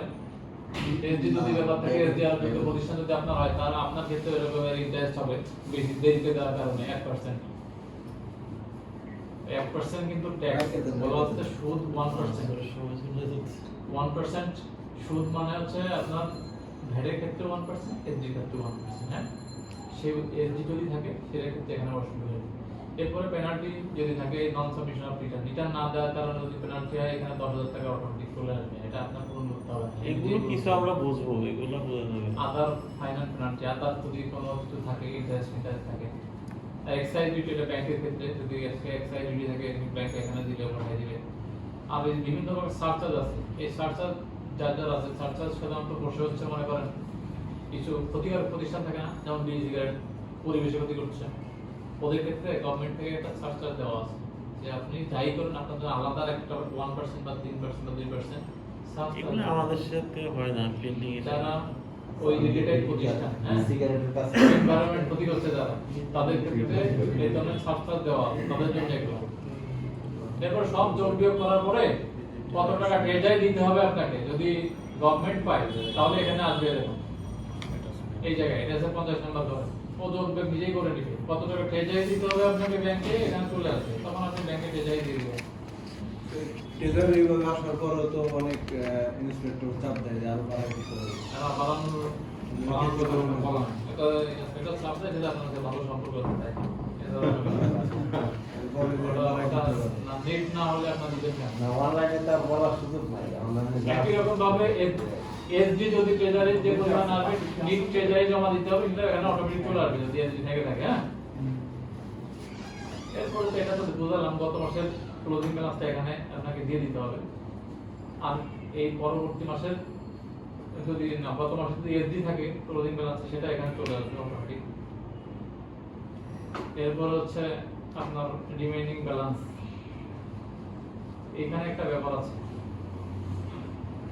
এই জিনিসটা হচ্ছে বুঝছেন কেউ, মানে পুরাতন আইনে চলতি হিসাবে যে পুরাতন আইনে যে চলতি হিসাবে ব্যালেন্স ছিল যাদের যাদের, সেই ব্যালেন্সের জন্য কমিশনার বরাবর আবেদন করছিলেন।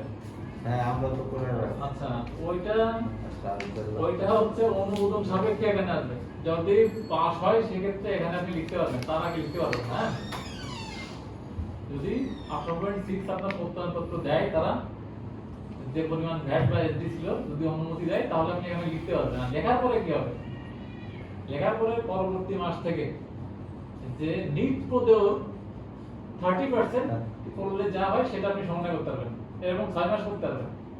নিট পদেওটা কি এবার বুঝাই, এই যে নিট পদেও এখানে বলছি, এই নিট পদেও মানে কি সব ট্যাক্স ম্যাক্স বাদ দেওয়ার পরে গভর্নমেন্ট যে টাকাটা ট্রেজারির জন্য আসবে ওই টাকাটার 30%, বুঝতে পারছেন? ওই টাকা 30% করলে যা হয় সেই পরিমাণ টাকা আপনি সমন্বয় করতে পারবেন এখন, এরকম 6 মাস করতে পারবেন। 6 মাস করার পরে যদি টাকা থেকে যায় সেটা আপনি রিফান্ড ক্লেম করবেন, ঠিক আছে? এটা আইন, আইনের কথা বললাম এটা নোট নিয়ে নাও। যে 18.6 এর টাকা অনুমোদনের পরে প্রত্যেক মাসের জন্য আপনি নিট পদেও 30% সমন্বয় করতে পারবেন। এরকম 6 মাস সমন্বয় করার পরে যদি টাকা থেকে যায় তাহলে সেটা রিফান্ডের জন্য আবেদন করতে হবে। এটাকে অনুমোদন নিয়ে নিতে হবে। অনুমোদন নেওয়ার পরে এখানে দেখাতে পারবেন না, এর আগে তো আপনি দেখাতে পারবেন না। অনুমোদন নেওয়ার পরে আমি দেখাতে পারতেছি, তারপর 6 মাস ব্যবহার করতে হবে, তারপরে ব্যালেন্স থাকে। অনুমোদন দেয় না নাকি? অনুমোদন দেয় না 4 বছর ওই তখন আপনি যখন এই 30% যোগ করে যখন এখানে পাঠাবেন এটা কিন্তু ওই অটোমেটিক্যালি নিট পদের সাথে ক্যালকুলেশন হয়ে যাবে। হ্যাঁ, এখানে নাই বলে ওটা আসতেছে না। এরপরে যে টাকাটা ট্রেজারে জমা দিবেন 58 নম্বর ঘরে এখানে দেখাই দিলাম সাব ফর্ম। এখানে একটা ব্যাপার আছে একটু বলে রাখি, মনে করেন ভ্যাটের ব্যাপারে জরিমানা থাকতে পারে, জরিমানা কোড ফোড কিছুই দেওয়া নাই, দেখছেন এখানে? এখানে শুধু ভ্যাটের জন্য একটা কোড দেওয়া আছে, এসডির জন্য একটা কোড দেওয়া আছে, এক্সাইজিটির জন্য একটা কোড, আর অন্যান্য বিষয়ের জন্য একটা কোড দেওয়া আছে। কিন্তু জরিমানার জন্য ধরেন আলাদা কোড, সুদের জন্য কিন্তু আলাদা কোড, সুদ বা জরিমানার ক্ষেত্রে অর্থদণ্ডের জন্য আলাদা কোড, এগুলো নাই। ওগুলা যাই জমা দিবেন। ভ্যাটের সংজ্ঞা যদি আপনি দেখেন, ভ্যাট বলতে কি বোঝায়, আপনি যদি দুইয়ের সংজ্ঞাতে যান তখন দেখবেন যে জরিমানা, সুদ, অর্থদণ্ড যা আছে সবই ভ্যাট। অতএব জরিমানা দিবেন যাই করে না হোক না কেন সমস্যা নাই, কিন্তু এখানে দেখাবেন না, মানে সুদ টুদ জরিমানা যাই দেখান কিন্তু এই সাব ফর্মে দেখাই দিবেন না। এটা আসে না কেন এখন নেটের প্রবলেম মনে হয়।